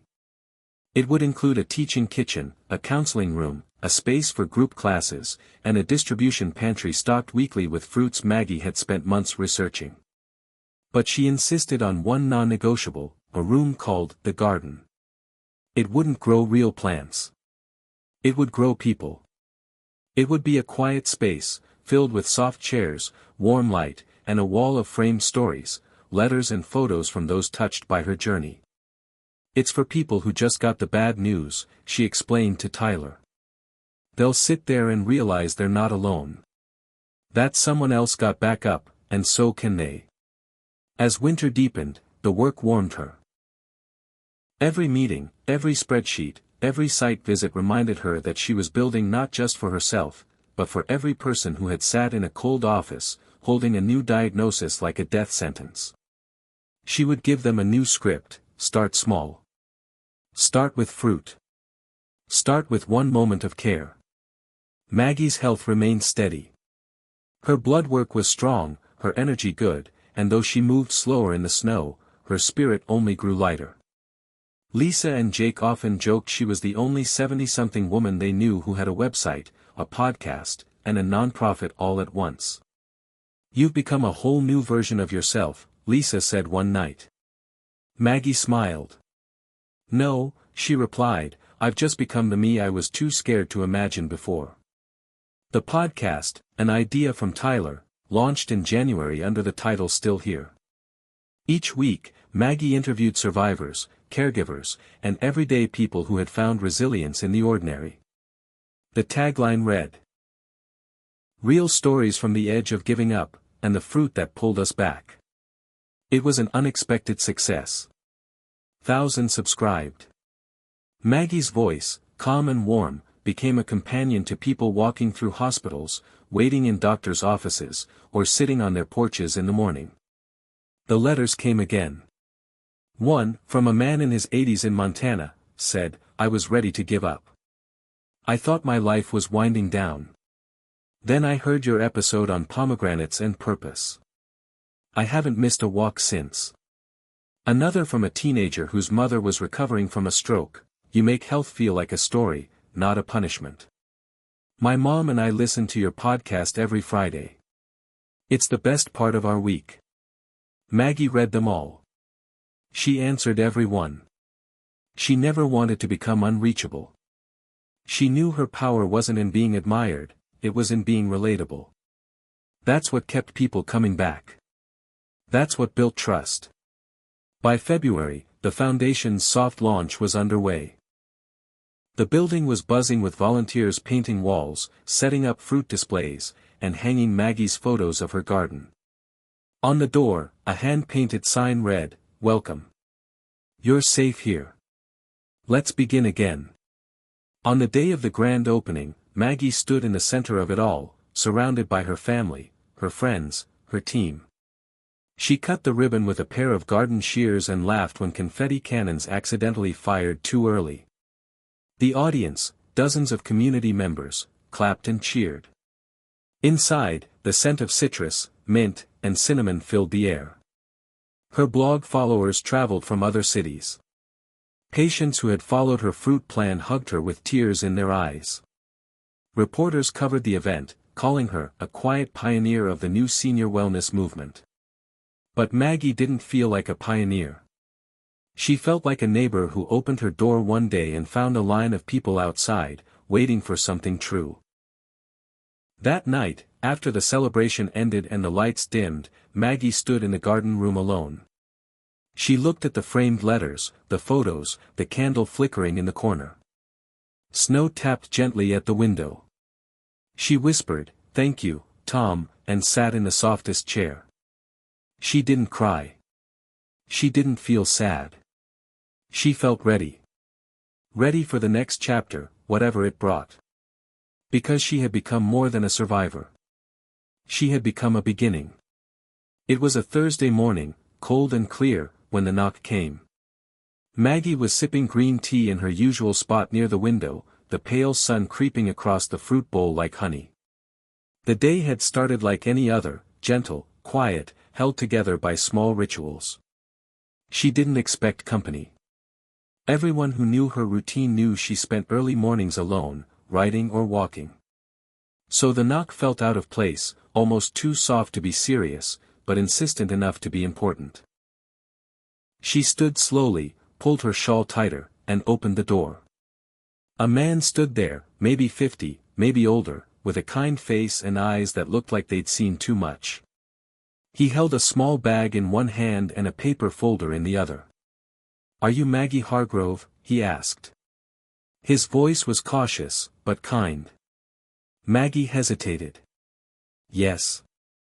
He offered a tight smile. "I know this is unexpected. I'm sorry. My name is Daniel. I think I knew your husband." Her breath caught. "Tom." Daniel nodded. "A long time ago. We were friends. From the army." Maggie blinked, unsure how to respond. Tom hadn't talked much about his service. It was always one of those quiet corners in his life, and she'd never pushed. "Please," she said after a pause, "come in." She led him to the kitchen. He looked around, taking in the photos on the walls, the fruit bowl, the subtle presence of a man who was no longer there but never really gone. "You've kept him close," Daniel said. Maggie nodded, swallowing. "I never knew many of his friends. He kept that part of his life pretty tucked away." Daniel smiled sadly. "That was Tom. Loyal, kind, but private. We served in Germany together. He saved my life once. Pulled me out of a bad accident in a convoy. I broke nearly everything in my body. They said I wouldn't walk again." He tapped his knee gently. "But I did. Thanks to him." Maggie's throat tightened. "He never told me that." Daniel sighed. "He probably wouldn't. He didn't like attention.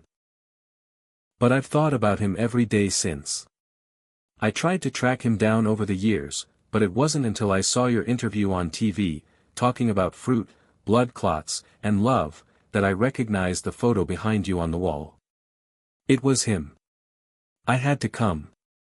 Maggie reached for a tissue, blinking back tears. He was everything to me. Losing him, it broke something. Daniel looked down. I know the feeling. He opened the folder he'd brought, sliding it across the table. Inside were 2 photos, grainy, aged images of a group of young soldiers, Tom in the middle, smiling wide. That was our last day on base. He gave me his lucky coin that day. Told me to keep it safe. I've still got it. Maggie smiled through her tears. He always said that coin had been through more than he had. Daniel reached into the bag and pulled it out, a small brass coin, smooth with age. I'd like you to have it back, he said. It belonged to him. It should come home. Maggie closed her hand around it gently, the metal warm from his palm. For a long moment, she said nothing, just sat with the weight of it in her hand, a piece of Tom she never expected to see again. Thank you, she whispered. More than I can say. They sat and talked for over an hour. Daniel told her about his life, years of recovery, struggles with PTSD, starting over again and again. He said watching her story unfold had stirred something in him, a kind of quiet courage that made him want to reach out, connect, try again. You gave me something, he said. Even though we've never met. You reminded me what it means to start again. Maggie nodded. I didn't know I had anything left to give when all this started. I thought my life had ended when Tom died. But maybe grief is just another kind of soil. If you plant something in it, you can still grow. Daniel looked down at the table, at the fruit bowl between them. He would have been proud of you. I hope you know that. Maggie smiled softly. I hope so, too. Before he left, she packed him a small paper bag with apples and blood oranges, tucking a copy of her latest blog post inside. You came here looking for closure, she said. But maybe you found a new chapter instead. He paused at the door. I think we both did. After he left, Maggie stood at the window, holding the coin tightly. It felt like a message sent across time and loss. Not just a symbol, but a promise, you're never really alone. That night, she sat at her laptop and began to write. Today I met a man from my husband's past. A soldier with stories my husband never told me.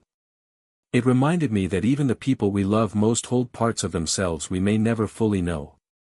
But that doesn't make the love any less true. If anything, it makes it richer. We are all patchworks of our experiences, shared and hidden.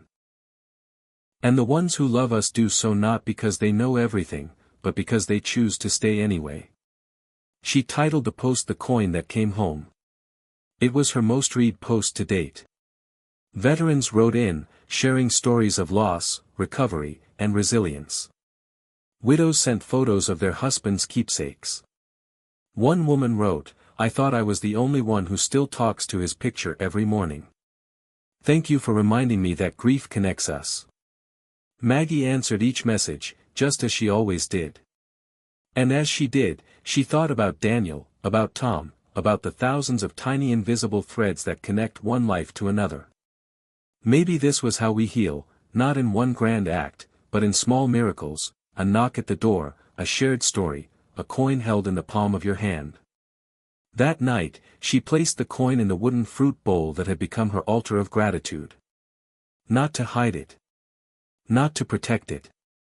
But to honor it. To let it rest in the open air, where light and life could reach it again.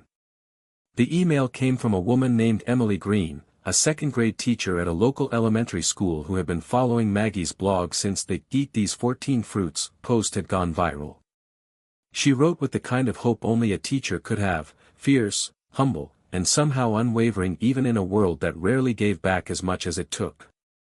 We've been using your story in our health and reading units, the message read. The kids have been writing about their favorite fruits, reading labels, and talking about what it means to care for their hearts and minds. Would you ever consider coming to visit? Maggie read it twice, then sat back in her chair, her tea cooling beside her. A visit to an elementary school hadn't been on her radar. Most of her work had been focused on seniors, on people like her. But there was something about the idea of standing in front of children. Of planting a seed so early it might grow without the weight of regret, that made her heart stir. She replied yes that same afternoon. A week later, she stood in front of 22 second graders, each perched at their desks like little question marks, bright-eyed and wiggly, with crayon drawings of fruit tacked to the walls. The room buzzed with a warm kind of chaos, sneakers tapping the floor, papers rustling, the occasional whisper that felt louder than it probably was. Maggie hadn't been inside an elementary classroom since her own kids were that age. The desk seemed smaller than she remembered. The windows taller. Time had shifted everything but the feeling, the raw, open curiosity that lived in the air like electricity. "Good morning," she said, and the class echoed it back, their voices overlapping like birdsong. Ms. Green introduced her with the reverence usually reserved for astronauts and firefighters. "This is Mrs. Maggie Hargrove," she said. "She's a health writer, a podcast host, and someone who turned her hard time into something that helps others. Let's give her a warm welcome." Applause erupted, some of it awkward, some of it sincere, but all of it heartfelt. Maggie stepped forward. "I want to tell you a story," she began. "About a woman who got very sick, and how something as simple as fruit helped her get better." She told it like a fable, not heavy or clinical, but like a bedtime story with oranges and pomegranates instead of magic beans. She explained blood clots in simple terms. Sometimes our blood tries to form little dams, like in a river, and that can be dangerous. She held up a kiwi. "But fruits like this, they help keep the river flowing." The kids leaned in. One boy raised his hand. "What's your favorite fruit now?" Maggie smiled. "Hard to choose. But blueberries make me feel strong. And starfruit reminds me to be curious." A girl in the front row said, "Mine's mango. It's like sunshine inside." The whole room nodded. Sunshine inside. Maggie paused, touched. "That's exactly right." They played a game Ms. Green had invented, fruit detectives. Each child received a clue card with facts about a different fruit and had to match it to one of the 14 fruits from Maggie's plan. The energy was wild, kids darting around, shouting, "Papaya," and, "Wrong again, Trevor," with abandon. Maggie laughed more in that 30 minutes than she had all week. Afterward, the kids sat cross-legged around her for questions. "Did you miss your husband a lot?" one boy asked, unfiltered. Maggie didn't flinch. "I did," she said gently. "I still do. But I've learned that missing someone doesn't mean you stop living. It just means you carry their love with you as you go." Another hand shot up. "Do you ever get scared?" Maggie nodded. "All the time. But I've also learned that being scared is the first step to being brave." The teacher beamed. "That's something we say in our classroom," she said. "Brave doesn't mean never scared, it means you try anyway." When the visit ended, the kids handed Maggie a gift, a construction paper booklet titled "The 14 Fruits That Helped a Hero." Each child had drawn a different fruit and written a message underneath. "Oranges are strong, like you. Grapes help you stay together. Mango is happy and you are happy too." Maggie held the booklet to her chest, overwhelmed by the raw, sweet truth of it. On the drive home, she cried. Not out of sadness, but from the sheer beauty of how her journey, so full of pain and hard-won healing, had transformed into something pure enough to reach second graders. She realized something else, too. Maybe the real legacy wasn't just about seniors and blood clots and awareness campaigns. Maybe it was about helping people believe, at any age, that they could change their story. That they could heal. That they could choose life. That night, she wrote a post titled "Sunshine Inside." Today, I met a classroom of tiny warriors. They don't know about the bills I've juggled, the nights I've cried, or the terror I felt when the doctor said, "Clot." But they know that fruit can heal. They know that bravery starts with fear. And they know that sunshine doesn't always come from the sky, sometimes, it comes from mangoes and small voices that remind you why you began. The post went viral. Again. Teachers across the country shared it. Health educators reached out to use her story in curriculums. One pediatrician wrote, "I've been trying to explain heart health to kids for years. You did it with a fruit basket and a smile." Maggie smiled as she read that one. She imagined Tom laughing at the idea that his wife had become a national ambassador for oranges and resilience. "You always did have a way with people," she whispered to the sky. In the weeks that followed, Maggie created a free downloadable activity guide for teachers. "Fruit First for Kids," she called it. It included coloring pages, fruit facts, emotion charts with matching snacks, and a section called "Grow Strong Stories," where kids could write about moments they were brave. She offered it freely, no email list, no donation request. "Just plant something good," she wrote. "And watch what grows." That spring, she began receiving envelopes from classrooms across the country. Handmade cards, scribbled drawings, letters from kids with sticky fingers and big hearts. Some just said, "Thank you." Others said more. "I was scared to talk about my mom being sick, but your story helped me. I ate papaya for the first time and now my baby sister likes it too. When I'm sad, I eat grapes and think about being a grape cluster with my family." Maggie pinned every letter to the wall in her office. By summer, it looked like a collage of color and care, a quilt sewn with the honesty of children. It reminded her daily why she kept going. Not for recognition. Not for legacy. But for the moments when healing passed from hand to hand, like fruit at a family table. Shared, simple, sacred. Maggie was halfway through recording an episode of Still Here when the pain started. It wasn't sharp, not at first, just a heaviness in her chest that crept in slowly, like a cloud forming behind the sun. She ignored it at first. She'd been tired lately, burning both ends with the foundation, the podcast, the school visits, and the constant flood of messages she refused to let go unanswered.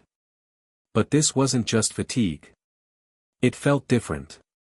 By the time she hit pause on her recorder and stood up to stretch, the pain had sharpened. It radiated down her left arm.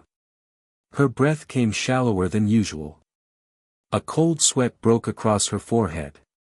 She stared at the bowl of fruit on the counter, her faithful ritual, and for the first time in a long time, fear whispered louder than hope. She reached for her phone. "Lisa," she said, when her daughter answered, her voice tight and trembling, "I think something's wrong." Within minutes, Lisa was there, bundling her into the car, dialing the ER as they pulled out of the driveway. Maggie tried to stay calm, tried to remember her breath work, tried to think about her last blood test results, which had been good. But the truth was, she was scared. Not of dying, exactly, but of the possibility that she'd come so far, only to have it end in a hospital hallway under fluorescent lights. At the emergency room, nurses moved quickly. EKG. Blood work. Monitors. A blur of medical jargon danced above her as she lay still, blinking against the light, listening for familiar words. "Not a heart attack," a doctor said. "But something's off. You were right to come in." Maggie nodded, unable to speak. Lisa held her hand, her grip steady and fierce. "You did everything right," she whispered. "Whatever this is, we'll handle it." A cardiologist arrived an hour later. Young, kind-eyed, and calm. "Mrs. Hargrove," he said, pulling up a stool beside her, "your labs show a slight abnormality. It's not a clot. It's not a full blockage. But your heart's rhythm has changed." Maggie blinked. "Is it serious?" Not if we address it now. We'll monitor it closely. Sometimes stress alone can tip things out of balance. Especially when someone's giving everything to everyone else. His eyes were knowing. You've been through a lot.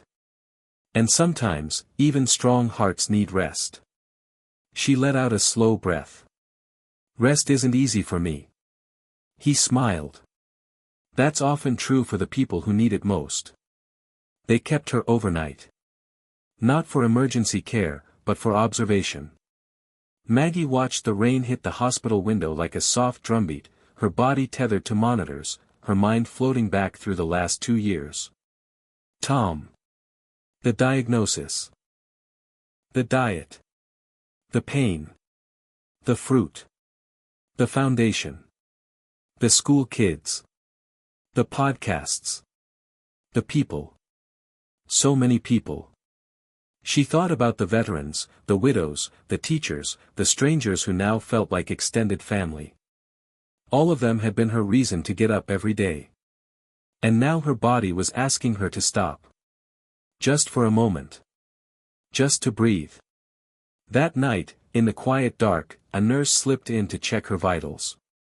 "I'm sorry," Maggie whispered. The nurse looked surprised. For what? For pushing so hard.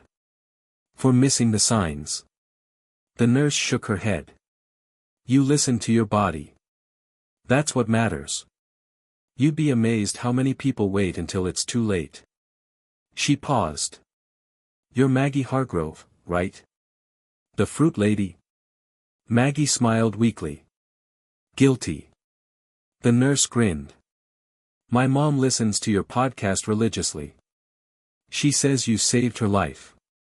Maggie blinked, heart swelling. That means more than you know. The nurse adjusted her monitor. You remind people they're allowed to try again. That they're still worth the effort. Just make sure you believe that about yourself, too. The next morning, Maggie was discharged with a detailed plan, more rest, a brief break from the podcast, and a follow-up with her cardiologist in 2 weeks. Lisa insisted on driving her home and staying the night. You're not invincible, she said gently. You've been carrying so much. Maggie didn't argue. For once, she allowed herself to be carried. That afternoon, she lay on her couch, wrapped in a quilt, a bowl of chilled berries beside her. She felt fragile, not in a fearful way, but like something sacred that deserved gentleness. She wasn't broken. Just, full. Too full, perhaps. With love, responsibility, purpose. She had been pouring herself out without refilling. And her body had simply said, enough. Later, she opened her laptop and recorded a brief message for her followers. Hi, friends. This is Maggie. I wanted to let you know I'm okay. I had a little health hiccup. A reminder that even when we're helping others, we have to listen to ourselves. So I'm taking a short break from the podcast to rest and refocus. Keep eating your fruit. Keep choosing hope. I'll be back soon. Still here. Just quieter, for now. The response was overwhelming. Thousands of messages flooded in. Take your time. We've got you. Even superheroes need naps. One woman wrote, you taught us to listen to our bodies. Thank you for listening to yours. That's the real lesson. As Maggie healed, she did something she hadn't done in months, nothing. She sat in her garden. She journaled. She reread favorite books. She even napped, something she used to see as a luxury. Ruth brought over soup and magazines. Tyler handled the podcast's social channels. Lisa updated the foundation team. For the first time in a long time, Maggie let herself be supported. And as she rested, her body responded. The chest pain faded.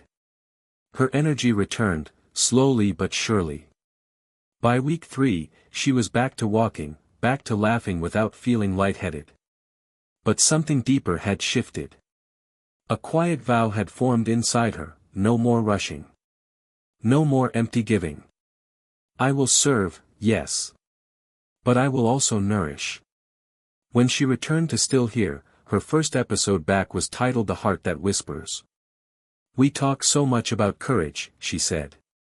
But we don't talk enough about quiet. About what it means to slow down before your body forces you to.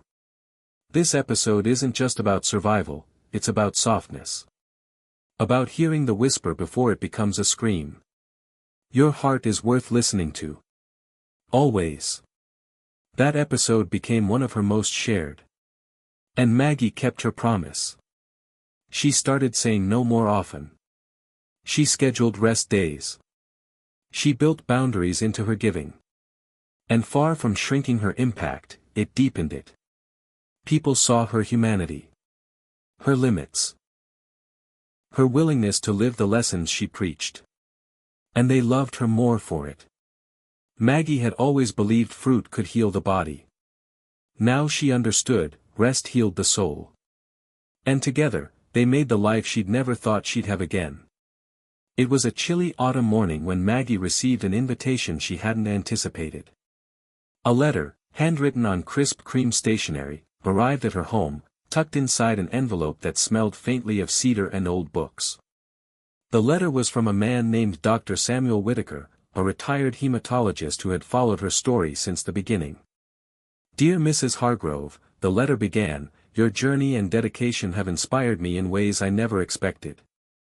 I would be honored to meet you and share some insights that might deepen your work with blood clots and prevention. If you're open to it, please consider a visit to my home library in Asheville.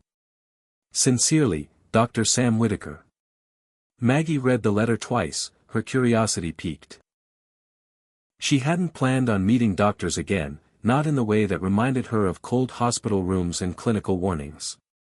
But something in the tone of the letter, a blend of warmth and wisdom, called to her. Within a week, she was driving through the winding roads of North Carolina, autumn leaves swirling like fireflies beside her car. When she arrived at Dr. Whitaker's home, a large brick house nestled among towering oaks and maples, she was greeted by a man whose eyes sparkled with a lifetime of knowledge and a genuine kindness that immediately put her at ease. Inside, his home was a sanctuary of books, medical journals, and old photographs. He poured her a cup of tea as they sat by a fireplace crackling with warmth. Maggie, he said, your story has brought attention to a critical issue that is often overlooked, the power of nutrition and lifestyle in managing blood clots. But there's more beneath the surface that I think the world needs to understand. He spoke of platelet function, of fibrinolysis, and of the subtle ways certain fruits and nutrients could influence the body's clotting cascade. He explained how antioxidants, like those in blueberries and pomegranates, helped reduce inflammation, a key factor in clot formation.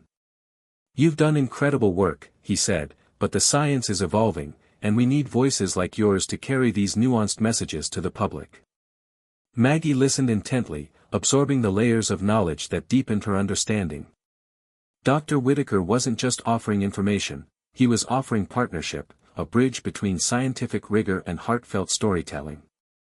Over the next few days, they pored over research papers, discussed new strategies for education, and brainstormed ways to reach broader audiences, including underserved communities often neglected by traditional health campaigns. Maggie felt rejuvenated, her passion reignited by the promise of this unexpected mentorship. She realized that even though her journey had been personal and emotional, it could also be profoundly scientific and impactful. Dr. Whitaker became a regular advisor, sending her articles, research updates, and even connecting her with experts in nutrition and hematology. With his guidance, Maggie expanded her foundation's educational materials to include evidence-based resources and interactive webinars with doctors and dietitians. This new collaboration brought fresh credibility and excitement to her work. But it also challenged Maggie to grow. She found herself learning medical terminology, interpreting complex studies, and translating dense research into accessible, compassionate language for her audience. It wasn't easy. Sometimes, it felt like a second degree she hadn't signed up for. Yet, every time she felt overwhelmed, she remembered the faces of the seniors and children she'd met, the letters from listeners who said her words had saved their lives. That kept her going. One evening, Dr. Whitaker invited her to a small symposium at a local university, where he was presenting a lecture on clot prevention and nutrition. Maggie sat among students, doctors, and community members, watching as the older man spoke with authority and humility. Afterward, he introduced her to several colleagues, proudly saying, "This is Maggie Hargrove, the woman who turned fruit into hope." They shook hands, exchanged stories, and shared visions for a healthier future.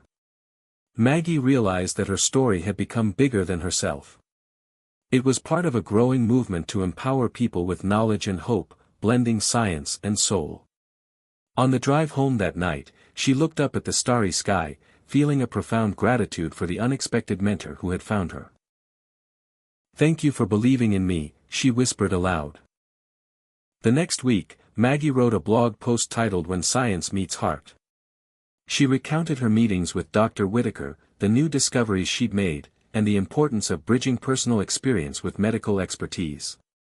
The post was met with enthusiasm, sparking conversations across social media and drawing new followers eager to learn more. Maggie felt her mission evolving, not just to share fruit recommendations or survival stories, but to be a conduit for deeper understanding and connection. She was ready for the next chapter, whatever that might be. And for the first time in a long time, she looked ahead with calm excitement, knowing she wasn't walking this path alone. Maggie's mind was buzzing with ideas when she received an unexpected call from the community center director, Mr. Jameson.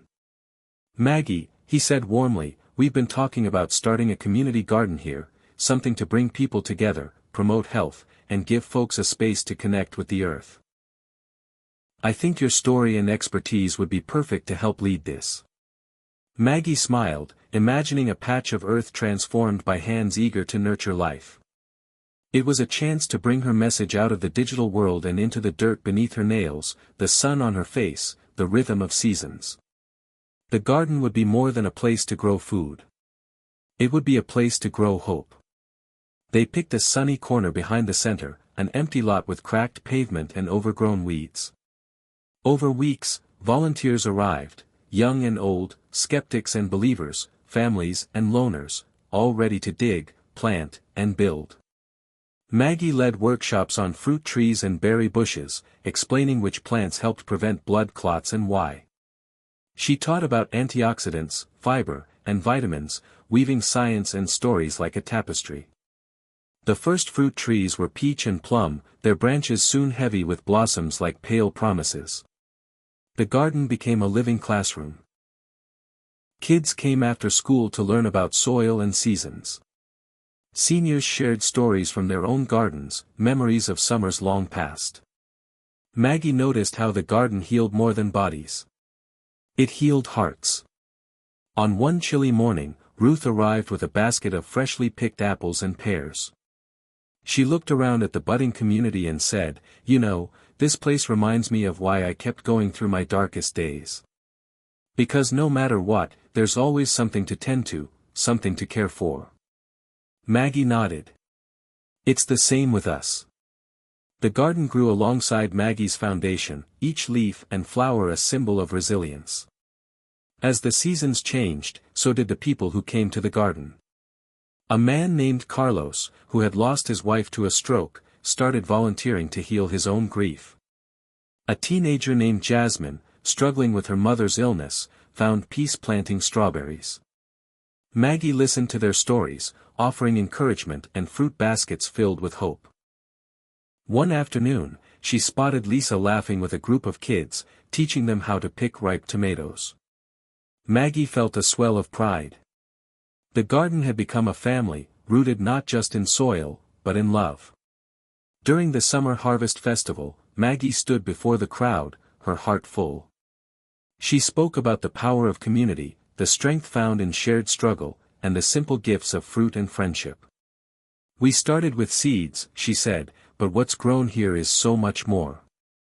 It's hope. It's healing.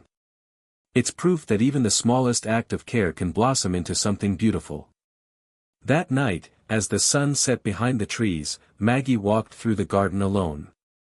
The scent of ripening fruit hung in the air like a promise. She knew the journey wasn't over.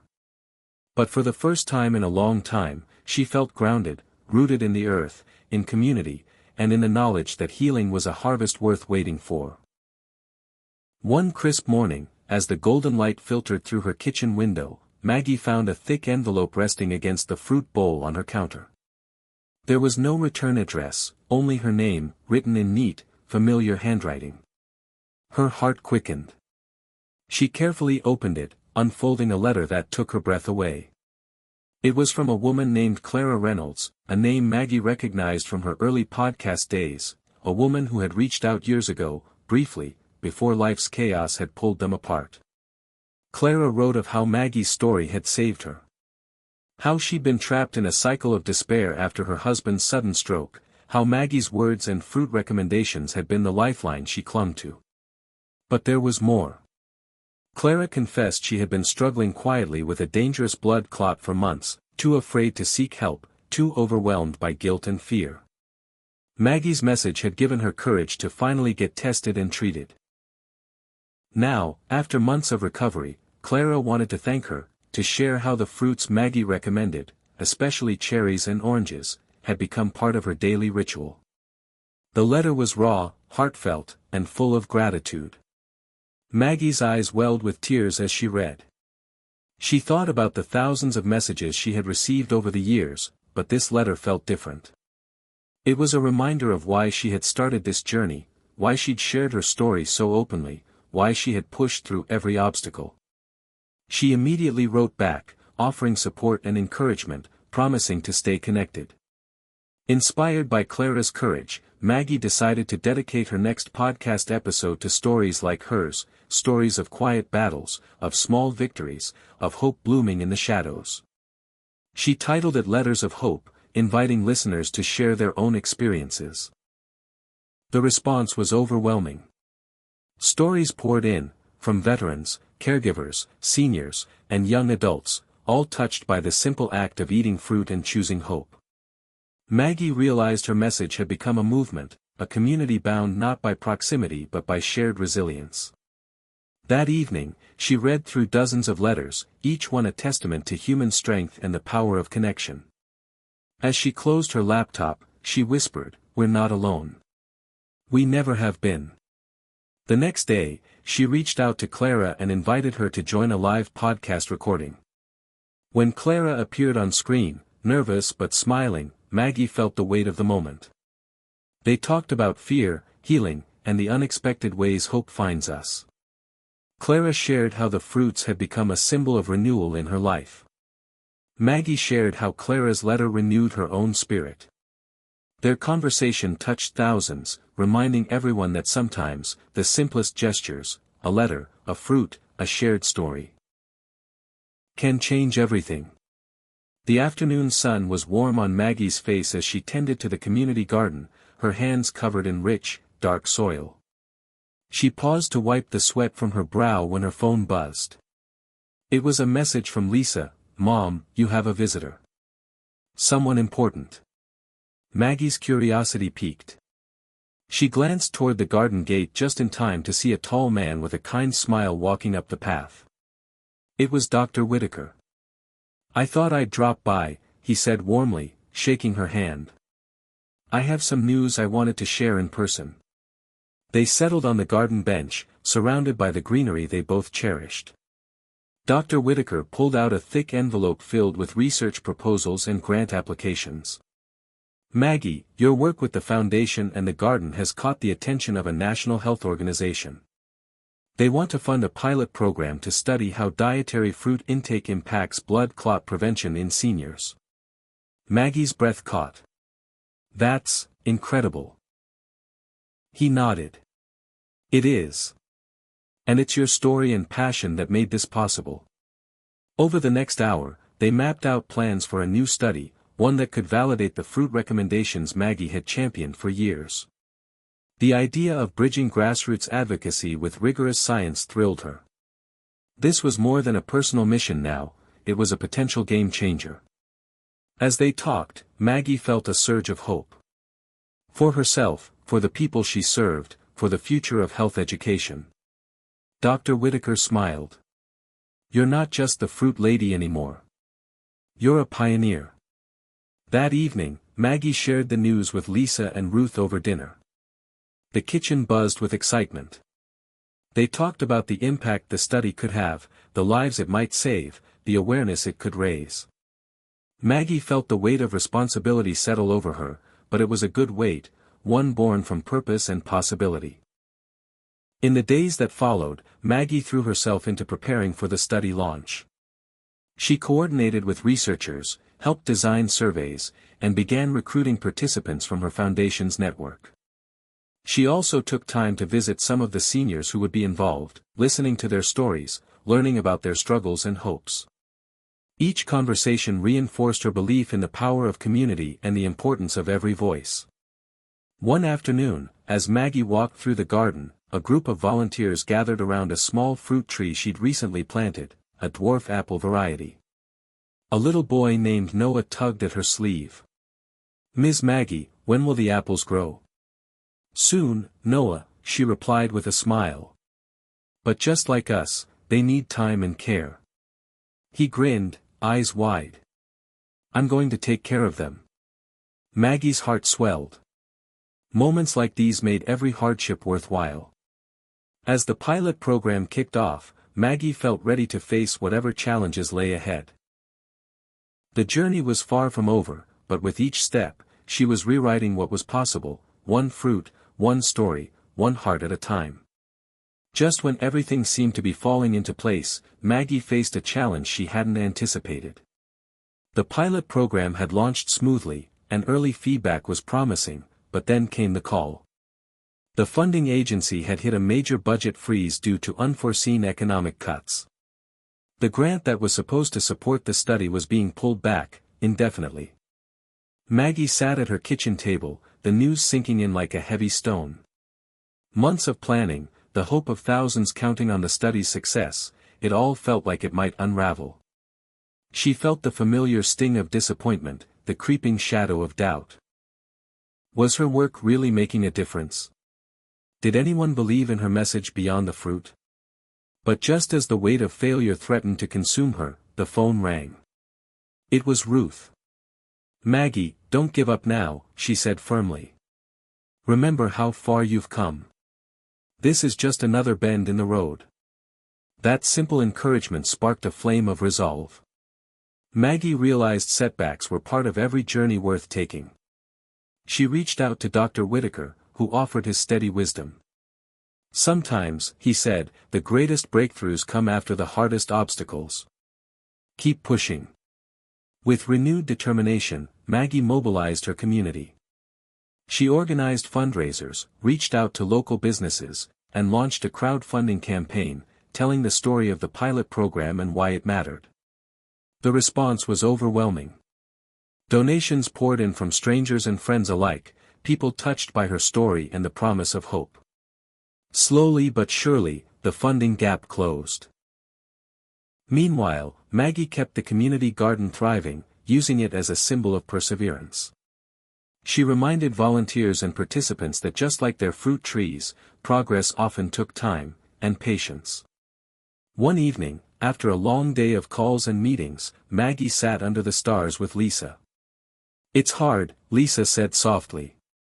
"But you're stronger than you know." Maggie smiled, squeezing her daughter's hand. "I'm learning that every challenge is just another chance to grow." The setback hadn't broken her. It had made her stronger. And with each passing day, Maggie's vision for a healthier future grew clearer, fueled by hope, fruit, and the unbreakable bonds of community. Hit subscribe and leave a comment with where you're watching from. This story might just spark a new beginning. What's one thing that always pushes you forward, even when things get tough?